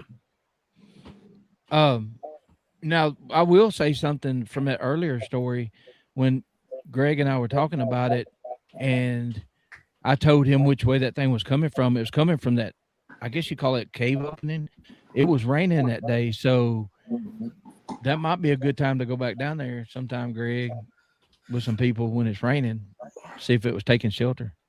Well, I mean, it could be. The thing about it, under that bluff, it's not really much dirt. It's rock. It's big rocks, little rocks. It's rock. So, yeah, I mean, something can stay under there and you wouldn't know it. That's a huge bluff. But Yeah.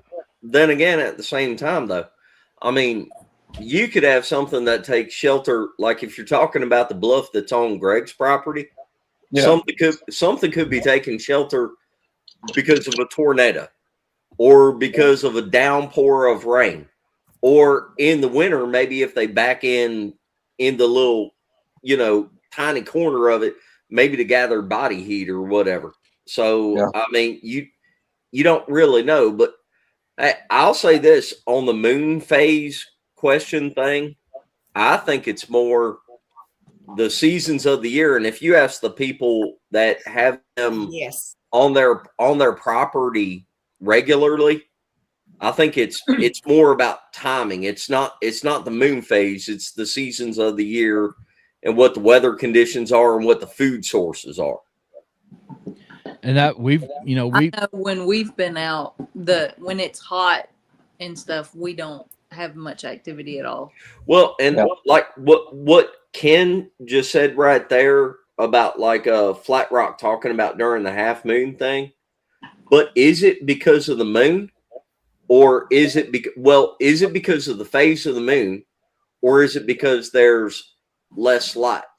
Because if you had a full moon and it's a really cloudy night and there's less light, if you were trying to sneak across a field, you might be more inclined to do it if there's heavy cloud cover and less light, even on a full moon. And also, like on a full moon, does that mean that just like there's more activity because humans saw them, because there's more light, because there's a full moon? You see what I'm saying? I see what you're saying. And I know, I just know that when we were at Kumbo's that night, Greg, he wasn't feeling well. He was with us. Misty, she took off, and Patrick was there, and Heather was there. And after your eyes got adjusted, they just cut that bean field, and that moonlight, clear night, you could see if anything had walked out within 250 yards in that field with it, you'd have seen it being dark. You know what I mean? I'll tell you something that I've noticed, or it seems to me like, and it spooks the shit out of me, is if you get a foggy night, that shit'll jump off if it's foggy. Really? Travel. Yes, That's what I sir. was going to say too. I think a lot of it's got to do with the area. If it's a full moon, I think personally, I mean, like Spencer was saying, if it's a full moon, you're going to get seen more. Well, if you're out in the middle of a thicket and thick woods where it's nothing but canopied trees and all that, yeah, you're probably going to get, more movement during a full moon, because it's really not going to matter. They're going to have just enough sunlight, or not sunlight, but moonlight to be able to see.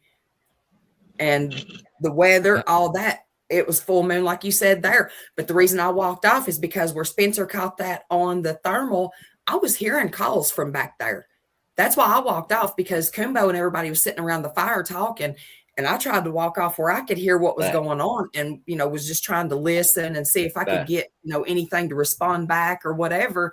And right in the area where he caught a few things on thermal, I told Mark, I said, there's something over there. I said, listen, he heard the calls too. And we was hearing stuff move over there, and they were actually responding to, and I wasn't even saying it loud. I was thinking it at times, and he was standing there with me. And every time before I'd done anything, I would tell him, Mark, I'm going to try this. I'm going to do this or whatever. Let's see if we can get a response. 3-4 times. An American Werewolf in London. Yep. And I'll confirm, Greg, he's not just BSing you, because the night we were out there, we were live, I don't know, 1.5 years, 2 years ago, and it was raining on the tin roof. We were sitting on the back porch with the light on at the man cave, and we saw that yellow flash of light, and it was foggy over the river. When that fog rolled in and hit the porch, Greg said, I'm out. Because you can't see. You can't, we could sneak up on somebody in the fog, right? But hold on. Like if you're talking about Greg's place, right? You have to weigh all of this stuff into like the things that you're putting into files and folders in your head. If you're talking about Howse's man cave, there's known activity there all throughout the year. And I mean, maybe Greg knows something that a lot of people don't know about the fog and everything. Stuff rolls in with the fog. Well, all I'm saying is you have an active location like that at Greg's place. You can't necessarily say, hey, it's always, every time it's foggy, because you can go to other locations. If you go to LBL and it's foggy, is there anybody out there that's like, hey, I live right down the road from LBL, and every time the fog rolls in, it gets more active? If you did, you would be. You see what I'm saying, though? I think not every time. I think the main thing is with the fog. I've hunted and been walking across a wide open field in the fog, and a deer almost bumped into me because it couldn't see me. I couldn't see it. So I knew what Greg was talking about was that we can't see our perimeter. We can't see far enough now to react and get in the house if something comes up. Right. If you went to just a random county in like Colorado and you're like, oh, it's foggy, maybe I'll run into a booger. That doesn't equate. It's not the same thing. They have to be in the area. And like, if it's foggy, it's like, okay, that's extra good time for it. If they're in the area is what I'm saying. If you get a creepy feeling and the fog starts rolling in and it starts getting even weirder, I'm telling you right now, 9 times out of 10, you better listen to your gut on that, because if you speak against it, you can push that fog back. I'm telling you right now, because stuff comes in with that. Listen. I'm not. You got to tell not the actual fog, right? Yeah. She's not talking about the fog, just the not every time. No, I'm not saying like it comes in every time with the fog. I'm saying if you're out there and you get the weird feeling like Greg did when he seen the fog coming in, he knew it was time to go. Yep. Yeah. Well, I'll tell you what, that over here in these big fields that I hunt in, which is less than a mile through the woods, Abby, it creeps her out because it creeps me out. But we'll be in that one big field's 28 acres, and it's that one part of it's a little over 200 yards wide. And we get what we call Indian fog. There won't be any. And all of a sudden, out of the ground, it look like it's rising up. Start out like one little small patch about big as a car, and it just starts growing and spreading. And that stuff will cover. It'll look like somebody's pulled a comforter across that field. It may not be a foot tall. And it'll stay like that for a little while, and it'll get a little higher. But Greg, at that field, every single person. Remember that time that me, you, Mark, Squirrel, Rebecca were there, and every single one of us was like, "It's just got a creepy vibe to it." Right? Squirrel and Rebecca walked off somewhere, and they were feeling something or picking up on something. But we drove the trucks all the way around that field, and we come back to that other end, and we were talking, and Misty and Rebecca were both like, we want to go back down here. We felt weird, really weird down here in this corner. And they was like, we both of them were talking about how they really felt something in that corner. And we both kept looking over, because I kept noticing Rebecca doing the same thing. In that one spot before we ever even got out of the car. There was just something about that one spot over to the left when you first came in. That is exact and look, they didn't know where it was, but we had never been there. Corner. That's the exact corner of the field where time and time again I wanted to go hunt that end of that field. And I would walk across that field about 600 yards. And I would have it in my mind, I'm going to go hunt in those hardwoods on that corner. There's an old log that goes out in the very corner of that field. And I'd be like, I'm going to go in there. I'm going to walk out that road about 75, 80 yards, and you can see off in a big hardwood hollow. And that was my plan to hunt. I'm going to go hunt because I know there's a bunch of white oak acorns and all this stuff that the deer is going to be feeding on before they come out in the field. I would walk, have my rifle slung on my back, have my pistol under my arm, walk across that field with full intentions. I've been telling myself all week, I'm going to hunt that corner of the field. I've walked across that field and get within 75, 80 yards of that corner. And it was like something was pushing me, holding me. It's like it was getting harder for me to walk. and it's like my feet are getting heavy, and I would absolutely just stop. It's like I couldn't make myself go any further, and I couldn't explain that to myself or anybody else. It was like I was just being held back from going in those woods. And I would stand there and I would be trying to reason in my mind, okay, you know, you're 6 foot tall or 6'1", you weigh 240 pounds, you've grown up out here in the woods your whole life. Why can't you go in these woods to hunt? Because, you know, this is land that I've got deeded to me to hunt the rest of my life. I'm in control of this piece of property. It's 300 acres. You know, it's mine to do as I want to with. I can't make myself go in that, and I would start to take a step to go in those woods, and I couldn't do it. I could not make myself take a step. I would stand there and like I'm struggling, like I'm mentally fighting to go.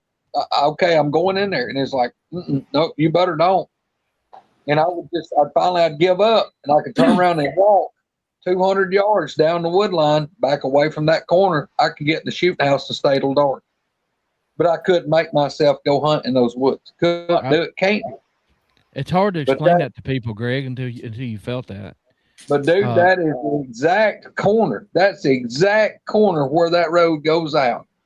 That's where Misty and Rebecca wanted to go down there. Said they were getting all these weird vibes, creepy feels, whatever you want to call it. Well, they went straight to that corner. We wanted to go in so bad we couldn't stand it. It was almost like a love-hate relationship when we got to it. It was just, we were so drawn to that spot, and we both felt the same way.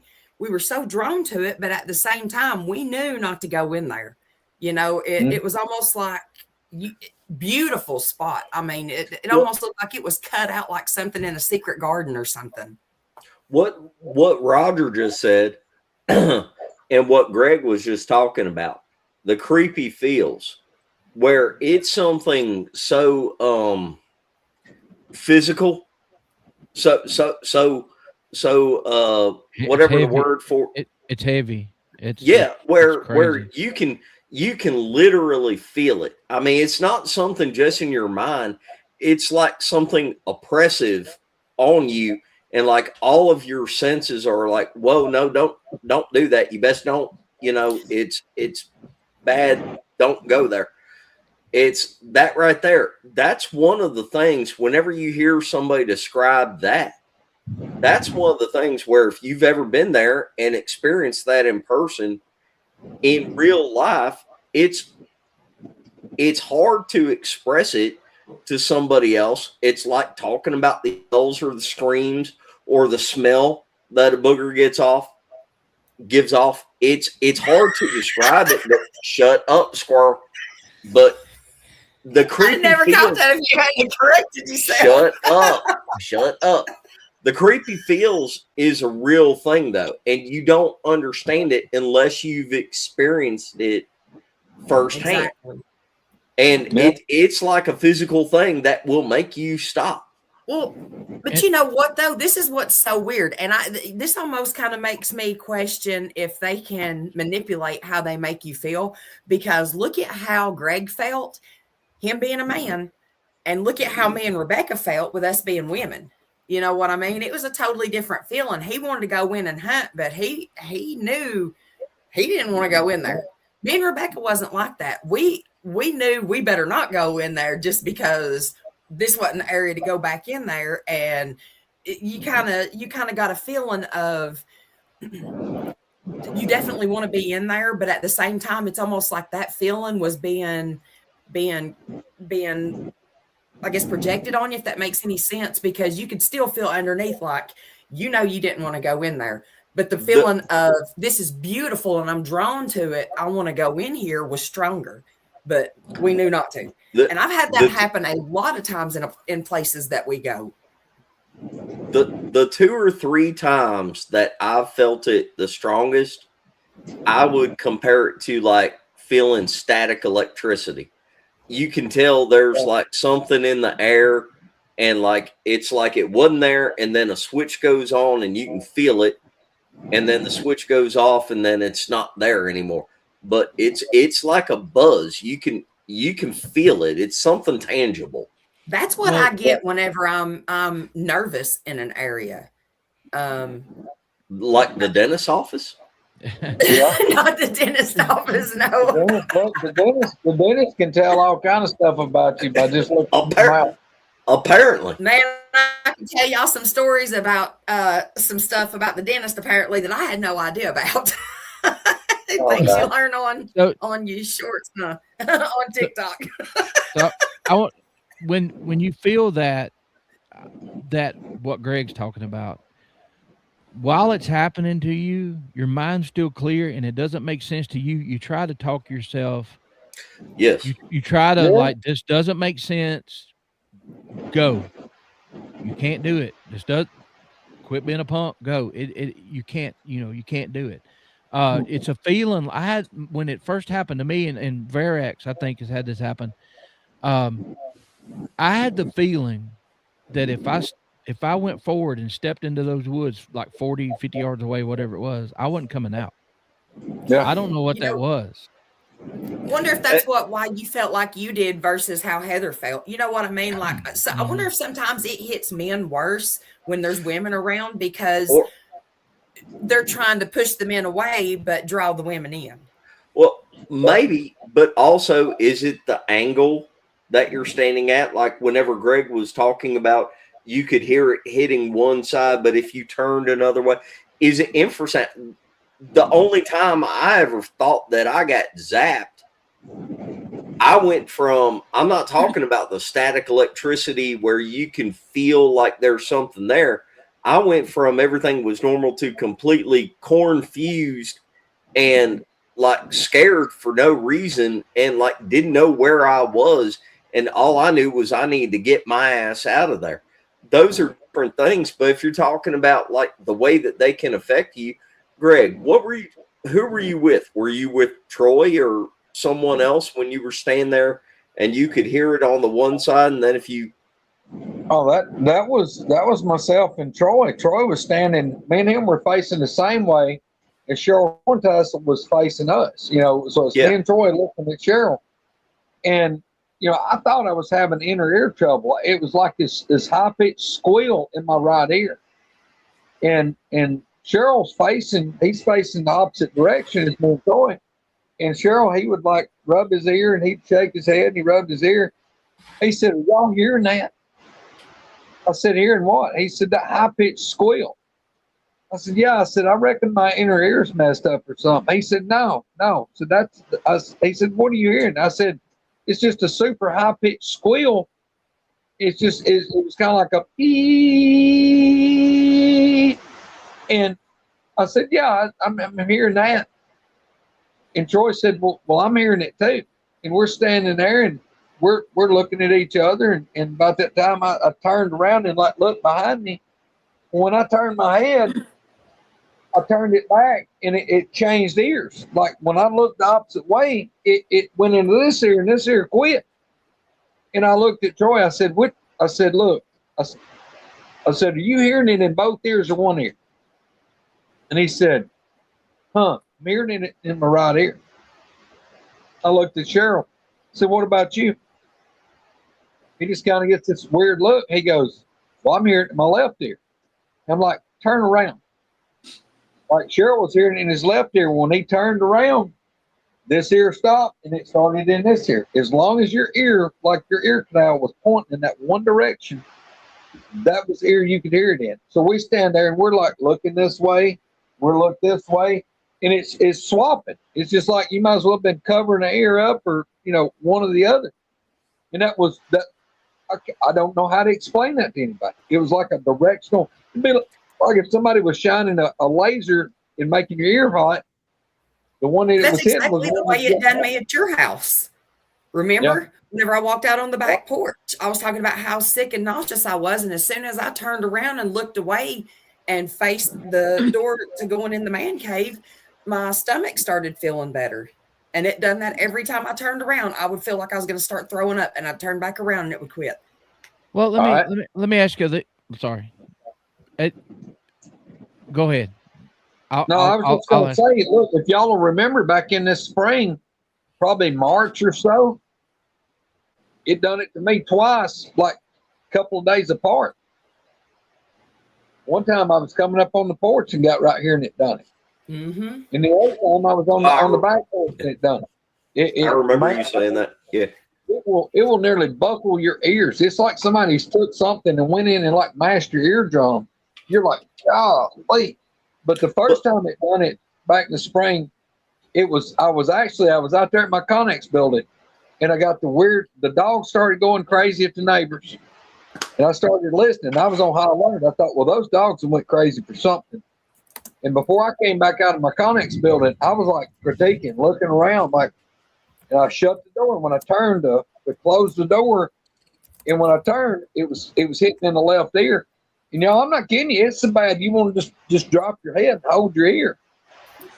Well, when it done that, I turned my head that way, and I couldn't hear it. And as soon as I turned, I could hear it again. And I'm back. I'm talking about I walked backwards, like glancing behind me, and got to the porch and got inside. Well, it was either the next day or 2 days later, I got out of my truck, started up the ramp on the front porch. And when I turned to open the door, it got in the right ear. And y'all, it will nearly buckle your knees. It hurts so bad. So whenever that happened to me that night, sorry, Roger. Oh, you're good. Go ahead. I'm looking up something. No, I was just going to say when it happened to me that night or whatever, the first time that it really happened, whenever I got that in my ear, there's no way I could have stood up and come in there. I could barely sit up, and I felt like my whole head was just shaking just as fast as it could shake. And all I could hear was what sounded like a mosquito standing on my eardrum or something. I mean, it was just the loudest hum ever.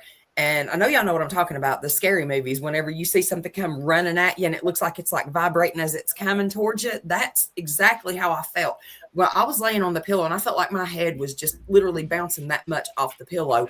And when I finally got set up, I was trying to get Greg's attention because there's no way I could have stood up and walked in there. But I also, at the same time, I was scared because it made me nervous because I'd never had something like that happen before. And I thought, okay, I'm not going to wake nobody up. I'm freaked out, but I just got to, do what I always do and just try to say something, not just freak out, because that's not me. I mean, normally, yes, I do get freaked out, but this was different. Did it make you feel and so sick at your stomach? Did it make you feel like you were going to throw up? Not this time, not at all. That's what's so weird. Whenever during the day, whenever I was looking out towards the woods, it made me feel like I was going to get super sick, and I would turn away from it, not whatever, but just out towards that way. When I turned back towards the house, it would go away. Look back out towards the woods, it'd do it again. That happened, I think, the morning after the buzzing in my ear happened, because it was the first night, wasn't it, that I got there. And I always open the windows. I stay in the same room. I open the windows, leave them open, or the curtains, and either close them or just leave one where I can kind of peek out just a little bit. And I had been laying there looking out the window and just thinking, it's okay. You're not going to freak me out. You can come up to the window, just thinking stuff like this to myself, just seeing if I could communicate with something. Well, I guess I fall asleep. I don't know. I remember laying there, and I don't even remember going to sleep. All I remember is I woke up and my head just felt like my whole body was just vibrating like that much off the bed, and my head was bouncing on the pillow. I sat up and I still felt that way. Like, I'm serious, Spencer. I mean, it was the craziest thing ever. Like, my first thought was, am I having some kind of, I've never had a seizure or anything. Y'all don't judge. Yeah. I'm just saying. I had to look, I had to look something up because I had an idea while y'all were talking. You know what y'all are explaining? You know what you're describing? Havana syndrome. Direct energy weapons. Yep. Everything y'all talking about. I'm not saying that's what it is. I'm just saying No, me and JR's talked about that. Me and JR's talked about that also. But what was so weird was that I said, okay, you're scaring me. And it just stopped. The next night, the bed shook instead of me. Literally, I'm telling you right now, the bed shook, and I was like, okay, thank you. I know you're here. Safety word. It was like I put $5 in the daggone freaking bed machine at a family inn or something. With a little. That's what the bed felt like it was doing. We got one of those. That's it's a therapeutic. It's awesome. Heather brought up the feeling sick in your stomach. The time that I don't know if I got zapped or not, but the only time that I think I might have got zapped where I was confused and discombobulated and had to get out of there, my first instinct was I felt like I had to puke. That's the first thing that hit me. I didn't, and I didn't even really remember that until you just said that, Heather. But that was my. A lot of times, Dylan, I've had vertigo a few times, and the room spins, and you just have to throw up to get it to go away a lot of times, and that's kind of how it sounds a lot too. I mean, I'm not saying. Well, I've had vertigo. No, I know. I've had vertigo, and this is completely different. I mean, I don't even know how to explain it. I mean, the best way to explain it is, like I said, I thought I was having a seizure or something because the way my body was shaking, and it was just uncontrollable. I thought, what in the world is going on? And then go ahead. I've got two things I want to. I wonder if you could have physically seen you shaking if somebody would have been in there watching you. I don't know. Hey, this ain't no lie. The other morning, I asked JR. I had the same thing happening. I hadn't told nobody about this yet. And you can literally ask him. I don't know if he's still up and watching or not. But I'm telling you right now, he went to wake me up the other morning. And which, I mean, I know when you dream, sometimes you wake up and you feel like your body's shaking. This was not like that. This was almost like it was at Greg's, but I didn't have that humming. And it happened for 2 days in a row, or like one day, then the next night. Because I asked him whenever he went to tell me bye, I said, do you feel me shaking? And he tried and he said, no. And I said, you really can't feel that. And he said, no, I don't feel anything. I said, my whole body is vibrating. I mean, I was just like shaking all over, but it wasn't like you had woke up from a scared dream or something. And I can't explain it. Well, that's what I was going to tell you, Spencer. The cool thing, I mean, I can probably get Troy to see if he'll share it with us where we could use it. But Cheryl Corntassel actually got that high-pitched sound recorded. Really? He has got a pretty damn good recording of that. He picked it up and recorded. But and Cheryl also managed to record that Dogman howl out at LBL. But if you can record it, it's not something in your inner ear. You know what I'm saying? If you can pick up a difference on the recording, you can probably see a signature on it. And I would be willing to bet it's beneath 30 hertz or so. Well, what we figured out on this, instead of this being like an infrasound, or instead of an infrasound, it was an ultrasound, because this was a super high pitched instead of a low wave, it was a high wave. Well, Kumbo has talked about like the government and animals can do kinds of stuff that we're not used to. But you have infrasound, which is below 30 hertz, and you have ultrasound, which I forget that. I think it's above 2,000 hertz or 2,500 hertz, something like that. But together, you can aim them. And I don't know, like the Havana thing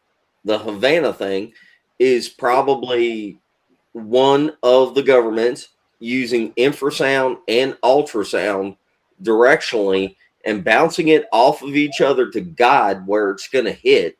And it scrambles your organs. I mean, infrasound, like lions and tigers, elephants can do it too, but it will shock a prey to where it pauses for a moment, and that's whenever they pounce. And all I'm saying is, if you can engineer something like that and aim it at a person, some people get really sick and want to puke. Some people get confused. Some people get really hot. Some people have stuff afterwards, like heart palpitations and like shaking and all that kind of stuff. So it affects everybody different, and it affects your organs. It'll scramble your brain. But it's definitely you can use it as a weapon. Right. Yeah. And so, Heather, you remember the first time we went to Talladega, and we finally found the place, and I pulled in, went a few feet, and stopped the truck. What did I tell you? I've learned to start speaking what's going on. You remember what I told you? You said you're feeling sick. You're feeling nauseous. You said something doesn't feel right. It was a similar feeling to what me and Greg would talked about earlier, but not quite the same. But my whole core, my body was vibrating like Misty was talking about. And I stopped to let her know, hey, this is what's going on. I don't know what this is. And then I drove a few feet and it stopped.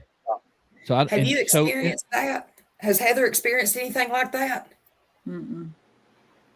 And you felt that down here in Giles County. Yeah. My hair actually stood up. I was live when I was talking about or doing a video. And what was bad was I was making sure the culvert, it had been washed out on that back road that Mark and Becca had met us on later a few weeks ago. And I'm looking down, my hair's standing up. Now I've almost been struck by lightning a few times, and I'm looking around. I don't see any wires. And I say it on there, hey, I've got hair standing up. I feel jittery. I get in the truck, and Honey's traveled all over the country with us. Like, I forgot about that. Yeah. Twice. We drove through this on the road. We got a 1/10 of a mile up the road. And I'm like, what is that smell? We look back and Honey had puked. Never has done that before. Yeah. Puked all over the back seat and everything, and was looking like she was miserable. She's never done that. And so I'm wondering if that didn't cause that. Look how they were, Roger. Because you guys always bring your dogs too, and I always bring Shiloh. You know, most of the time, if JR comes with me, we have to bring her with us. So look how she was. She knew there was something over there in the woods whenever we was at LBL the first time that you guys came, right there where we all camped together on that one side. We kept hearing and seeing stuff back in there, and the dog knew it. I was watching her. I was watching Shiloh. I walked up to y'all once. You knew it. And here's another thing. So Heather, since she's here, one night I'm sitting in the driver's seat. Peyton's I can't remember if he's in the back on Heather's side. She's in the passenger seat. And we're sitting there listening. And I hear what I think is a truck 5 miles away pulling a trailer and, changing gears. And I say something about it, or they said something about it, and they're like, no, that's right beside you. And I'm like, no, it's not. It's way out there. And they said, no, that is right beside you. And I'm like, it didn't sound like that to me. But I talked to Kumbo about it, and he said it might have been a juvie trying to practice, infrasound or whatever, and it wasn't mature enough to do it, and he couldn't hit that low note. Because matter of fact, he said, did it sound like this? And he did it. And I'm like, that's exactly what it sounded like. I don't know why it sounded like it was so far off to me, and they're on the opposite side of the truck, and they're telling me it's right beside me. Because we have better hearing. Yeah. Well, that and the way the sound carries too, the way you may have just been in one spot to where it was either bouncing off the trees or going a different way. I'm telling you right now, you would not believe the way the sound is here at my house if you're standing in one spot or move 2-3 foot and get over close to where my barn is, just because it angles a different way. And it'll make Gerald be like, oh, that come from over there. And I'm like, no, it didn't. That come from over there. Yeah. Did you, and we'll walk over and hear something again, or, hear somebody, and he'll be like, well, I guess it did. Or I'll be like, well, heck, I guess so. But it just depends on where you're standing. It seems like a lot of times, like stuff, just like the frequencies bounce off from whatever's around. I've experienced that before too with, especially if you mess with, speakers and stuff like that, trying to set up your, your, I don't know, your movie room and all that, there's a sweet spot. And Heather probably does hear better than you. I hear better than JR. Most of the time we do hear better than y'all, because y'all are so used to, like heavy equipment, factory stuff, things like that, stuff that injures your ears a lot more than women are. Guns. Everything. Yep. Loud music. I mean, I've had somebody say, why's your hearing bad? I'm like, well, Smith and Wesson and what's the guy the guitarist for AC/DC? What's his name? What is his name? Anyway, He busted my eardrum in high school because I had the speakers too close to my ears, and I was listening to it, and it's like somebody shoved the ice pick in it. But no, and see, and people, there's some great questions, and we just don't know all the answers. That's why, Troy and Kumbo, and people with different experiences can. I think it was Troy that introduced me to checking out the energies around, which I already knew about how they could affect your body, or what about after a conversation with him, I started focusing on that more, like the natural stuff that's around you. Michigan said that, I was talking about the buzzing in the ear and the pressure. I had that happen. I think Spencer's had that happen where you're sitting still, but your ears are acting like you're going up a mountain at 60, 70 miles an hour on a highway. That's what happened to me. I got a little bit of a buzz, and then I felt the pressure change, but it was just one ear, and I'm sitting still. I'm not moving. And then I hear two heavy footsteps and a rock. It stepped on like the rock was on another rock, and I heard it rock, move, and I'm like, oh crap. And that's one of those days we didn't see anything. There was the deers, everything was gone. Nothing was around. So I don't know, y'all. While I'm thinking about it, one thing I did want to bring up, probably bring it up again tomorrow, but y'all look, did y'all know that one of our favorite brothers, Flat Rock, that little thing where them guys interviewed him is already surpassed 4 million views. Yeah. Isn't that awesome? Yeah. 4 million. Yeah. How you scroll and it started playing. I was scrolling and I heard the voice and I said, that sounds like Flat Rock. And I scrolled back up and I said, and this was when it was just over 1 million views. I said, oh my God, what is this? And I go in there and I send it to y'all. I'm like, look at this right here. Yeah. And y'all said it's over 4 now. And It's those people over 4 million. Yeah. Yeah. Joe Parker's been hitting him up for a manager spot since he's going to be famous. At least there's one person that's real getting out there and getting that many views amongst all the BS that's out there. Ain't it funny? Look, is that Judy? Hey, Judy. How are you doing? We've all been praying for you. Hope you're doing good, baby. Yes. Definitely. Judy, I hope you get better soon. No doubt. You know what's funny about that, Spencer, is he was on our show first, right? Yeah. Yes. Yeah. Spencer was like, he was like a little was being a turd. Stop. Spencer was like a little fast dog running around in circles. Tell me what I couldn't get to do, and I needed to behave. begging him to come on the show, and I'm so proud of you, Spencer, for getting Flat Rock out of his shell. Stop. Yes.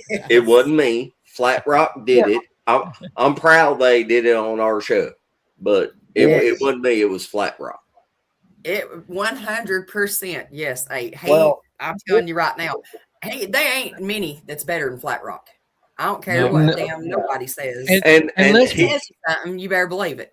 And he kept saying, and everybody kept going, yo, Misty. And Misty was the one that was starting all that. Spencer was messaging me, and he was like, I can't believe you're doing that, saying that to him. He ain't saying yo. He's saying no. He said he is never going to do another show. Do you realize that we're the first show he's ever done? I said, and then Misty apologized. And then Misty apologizes and then immediately starts back with it. I'm sorry, Flat Rock. That's right. I'm sorry, but yo. I told Flat Rock we were talking about this the other night in our live chat. There's about 5 or 6 of us that'll do a live chat a few nights a week. It'll be Joe and Patrick Noble and Flat Rock and Milkman and White Estes has been getting in there with us. Pyro's been joining us some. And we were talking about the other night about Flat Rock with his look, that is a coin word for Flat Rock, because it's he puts that southern lingo and it comes out yo. And I told him, I said, please don't never change it, because that is like your word. If he changed it, I'd be like brokenhearted.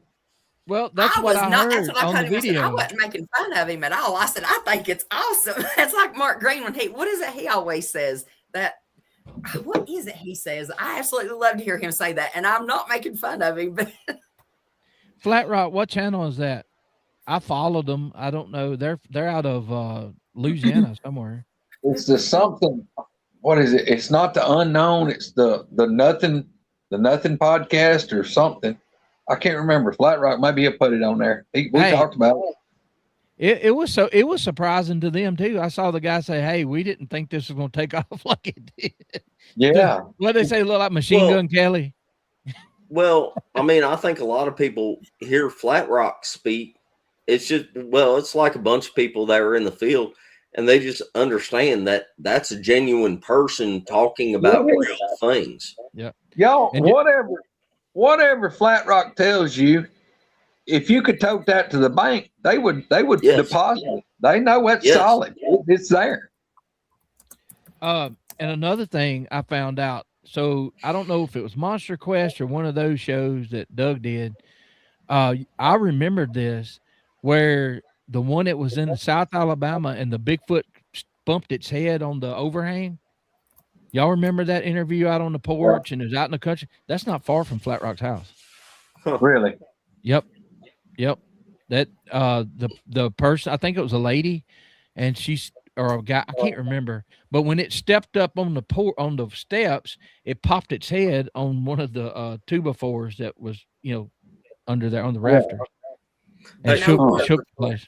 Yeah, Bigfoot fans. Flat Rock, now that you got 4 million views, can you come back on the show? Because we only got 3,000 subscribers. I want an autograph. Yeah, me too. And y'all, I'm gonna tell you something. Here's the other thing I told Flat Rock the other night. This last night before, whenever it was. The thing about Ken is, y'all, there's been a lot of guys talked about this, that like me and Kumbo's talked about Flat Rock, the way he thought out of the box. And look, he came up with this. And any man that can take household items and build his own parabolic microphone, and he thought something. Y'all, look, I'm gonna tell y'all something. If Flat Rock wasn't in gifted class, he should have been, because he has come up with I'm not going to say off the wall, but he thought out of the box on ideas on how to try to film stuff, record stuff, building his own parabolic microphone.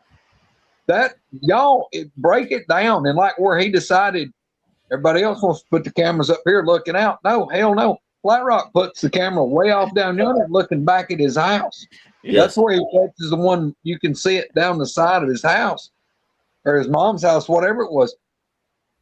He has done a lot of thinking outside the box, and y'all, that's super impressive. And I wanted him to know that there's a lot of big name people has took notice of that, and he deserves a lot of credit for what he's done. I mean, he's done a lot. I mean, when he tells you, or he tells people when he's on shows and stuff, I record every night. It blows their mind, unless it's raining. If it's raining, there's no need of it, right? And some of that audio, I think one of the one I like the most, I think, out of all of them, I know he's got tons, but we did a top 10 one night when I said, I know it's going to be tough to send me 10 of your best, but the one where the thing is eating oyster shells beside the mic, and you can hear the teeth crunching and breaking them. That's crazy. Well, and I think there's a monkey sound too with it. At the last meet and greet, where he came up and said, "Hey, have you heard the growling one?" And I had not heard that. And like, Flat Rock has such good quality evidence. If you will sit there and actually go through the steps and appreciate what he's captured. But again, he's one of these people that have them right there on his property. It's like Greg, but now see, Greg is not trying to put out cameras or recorders or anything like that, because he's established like a level of peace with them and just wants to leave them alone. Again, Howse, not trying to put words in your mouth, but Oh, you're correct. But Flat Rock has evidence that, I mean, none of us are professional scientific-y kind of people that can analyze it.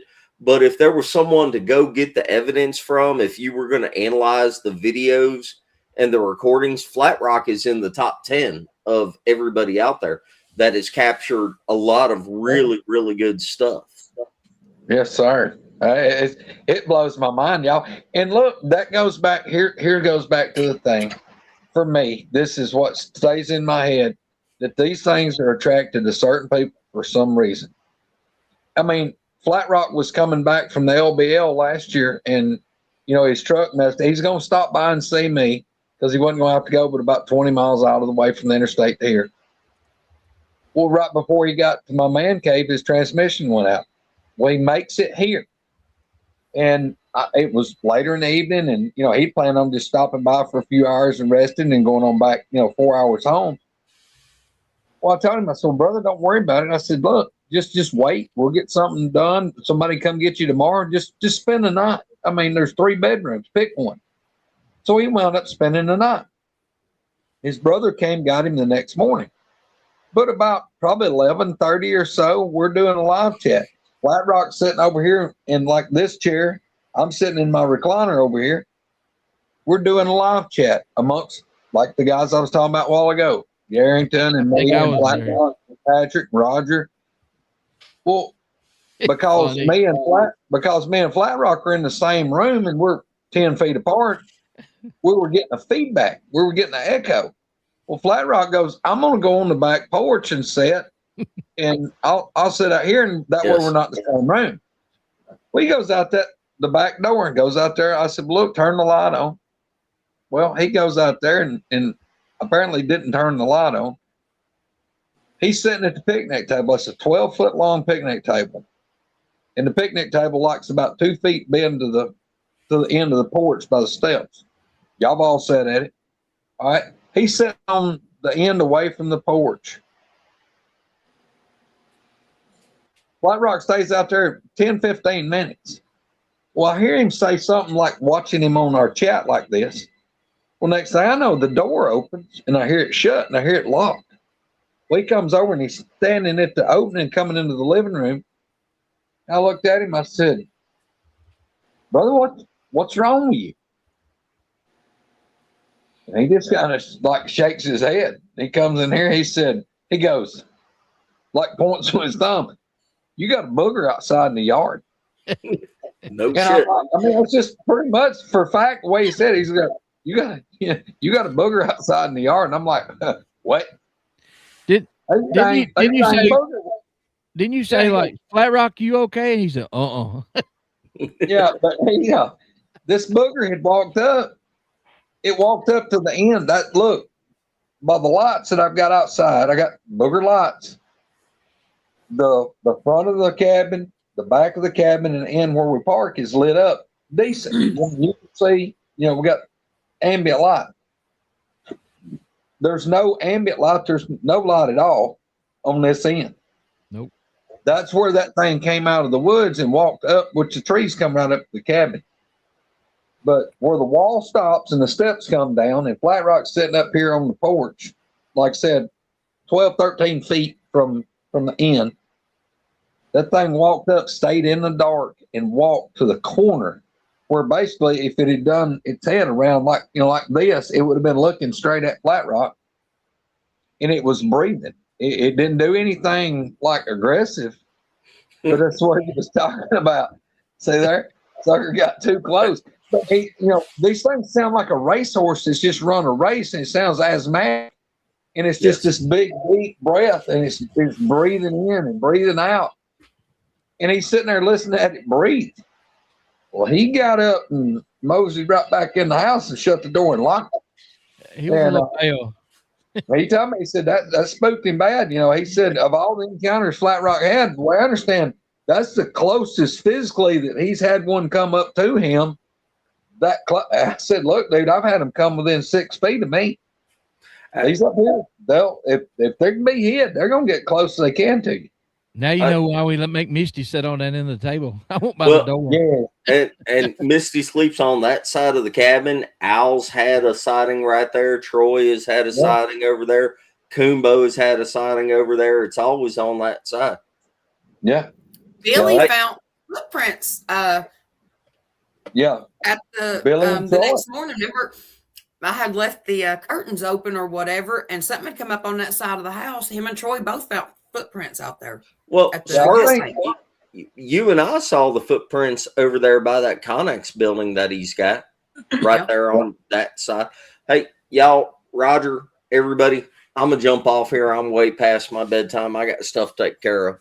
All right. Well, don't even start with me, Howse. And we'll probably just end it right here. It's a good first show. Thank everybody. Go eat a donut for me. No, you got pizza. I am not the one. I didn't start any of that. I'm gonna have another bar after this. Y'all crazy. What do you eat now? Pizza? Pizza. She pulled it out of her pocket. Boy, let me tell you, Spencer. She took every bit of the advice you gave her about the carnivore diet, wadded that shit up, throwed it in the trash. I know. I saw. Spencer went and told her how to do it and everything. But I just bought these taters. And she's like, I ain't doing that. She was like, nobody is getting in between me and my snacks. Whenever she says that, y'all, she is not lying.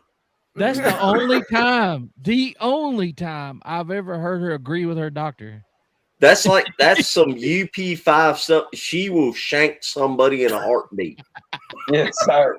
If you try to get in between her and Little Debbie, there's going to be a problem.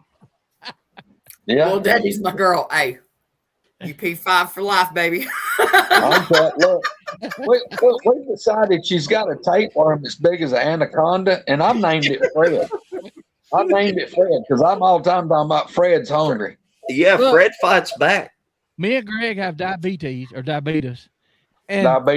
And Greg, like, he checks his sugar from looking at the pictures of what it's, and I'm like, God dang it, I'm hungry now. Misty, stop. I get snackish at night. I can't help it. Snackish. You ain't more than more active. In case y'all don't know, if y'all get to itching and stuff at night, you got worms. Just saying. Yeah. What? You get snackish. It'd be easier than when they're like not snackish. But anyway, I'll tell you what. I wonder how often do you have to change the light bulb in your refrigerator? Because that son of a bitch blinks on and off about 5,000 times a day. I'm seeing stars. It's like a strobe. It's flashing Morse code at her. I bet she's the only person that's got a jar of mayonnaise that the damn label's bleached out from the light staying on it. Hey, you know what? This ain't no lie. What? My light melted my daggone creamer bottle. Hey. Oh my God. I believe that. All right. We need to do a Nightowlz show sometime, y'all. Breathe. After this. That would hit me. I see, because the thing is, me and Greg's on the same wavelength, and he got 3 or 4 words into that. I knew where he was going, and I'm about to choke. Roger, I think everybody was well behaved on this show. I think so too. Thank you, Heather. Thank you for being here. Yeah, I'm glad Heather was here. I'm so glad you came on, Heather. Thank y'all. Hopefully we behaved a little. Y'all, Thursday night, we've got I forgot who it was. Anyway, I'll make a link, but y'all tell who y'all got tomorrow, what time y'all is. I can't think of what the name is. Hold on. Spencer. Y'all promote y'all show. Yeah, you know, I've come up with this idea, and we got to find out and verify it through JR. He was talking about safe words a while ago. I'm pretty sure she changes the safe word on him like weekly. It's like, it's like a nuclear launch code. It's like that. The same one. It's like that scene in that movie Euro Trip. She changes languages on him, and he can never get it right. He's always getting screwed, and he can't ever get out of the situation. How many times whenever you set up stuff, do they tell you to keep your password changed, keep it updated? You know, that's for a reason. So Thursday night, we got Bruce Brown. I met him a couple of weeks ago. He's from Tennessee, and I think y'all enjoy him. He's a former police officer, maybe the sheriff around Red Bowling Springs up in there, and I'd heard about him before. Talked to him for a couple hours, and I think y'all enjoy him. So I've heard about stuff happening there, Roger. Oh, well, that's where me and Heather's been to the Thomas house up there. That's the haunted hotel up there, or whatever. It's kind of crazy place. But Spencer, who y'all got tomorrow? We have Neil Ryder back on. He's been on a couple times. He's got them on his property, and he started making books about some of his experiences about them. Really interesting guy. He's very, very detailed in what he documents about how they do it and everything. But tomorrow he's coming on and he's talking specifically about things that he has given them. He's big into the gifting thing and things that they have given back. So he's on about that. And then I think probably the week after, we're probably going to have Howse do part 3, which I missed a lot of part 2. I hope y'all didn't do the motorcycle story while I was gone. We did. Heather, Shut I was up. thinking to say something to Heather. Wow. Heather, you remember the man and the wife that came up and talked? They're from Georgia, and they're talking about the dog, the little dog, and the little big feet playing with them. Yeah. Yeah, they were. They sat there and talked to us for 30 minutes or better. But I'd say, no, yeah, they're very nice. Anyway, y'all, I'm gonna get off here and go take my punishment. No, I'm kidding. Go easy on him, Heather. Get him, Heather. Hey, we got a first time viewer. Hello. So, hey, welcome. Hey, Dylan. Yeah, welcome in. Yeah, they have. Does anybody have links? They have Woodwalkerz, that sign behind. Roger, you don't have Spencer no moderators yet, do you? Woodwalkerz with a Z. Yeah, I don't have moderators yet. And you got one there somewhere? I have a show on Thursday nights on Untold Radio Network on YouTube. If you subscribe to them, so welcome aboard. We take this stuff seriously. We don't take ourselves seriously, as you can tell. We try to keep it fun, but when it's time to give good information and interview guests about their encounters, we take it seriously. So I'll pass out wrenches tomorrow. All right, y'all. Yep. So, guys, look, y'all don't forget to check us out on Nightowlz 1313. Yep. And before I get suckered into it, Greg ain't talking me into a show tomorrow night, just so y'all know. Look, there's no time better now. As she's still trying to swallow cold pizza. Oh, yeah. Okay. Yes. All right. Thank y'all again. I appreciate y'all. Thank you, Roger. Bye, Heather. The real star of the show. Here we go. Everybody, I made a rocking outro. It's only about a minute, but I know how y'all like the other one, so I hope this lives up to what Doug did on another show. Talk to y'all later. Bye. Good night. Thanks for watching.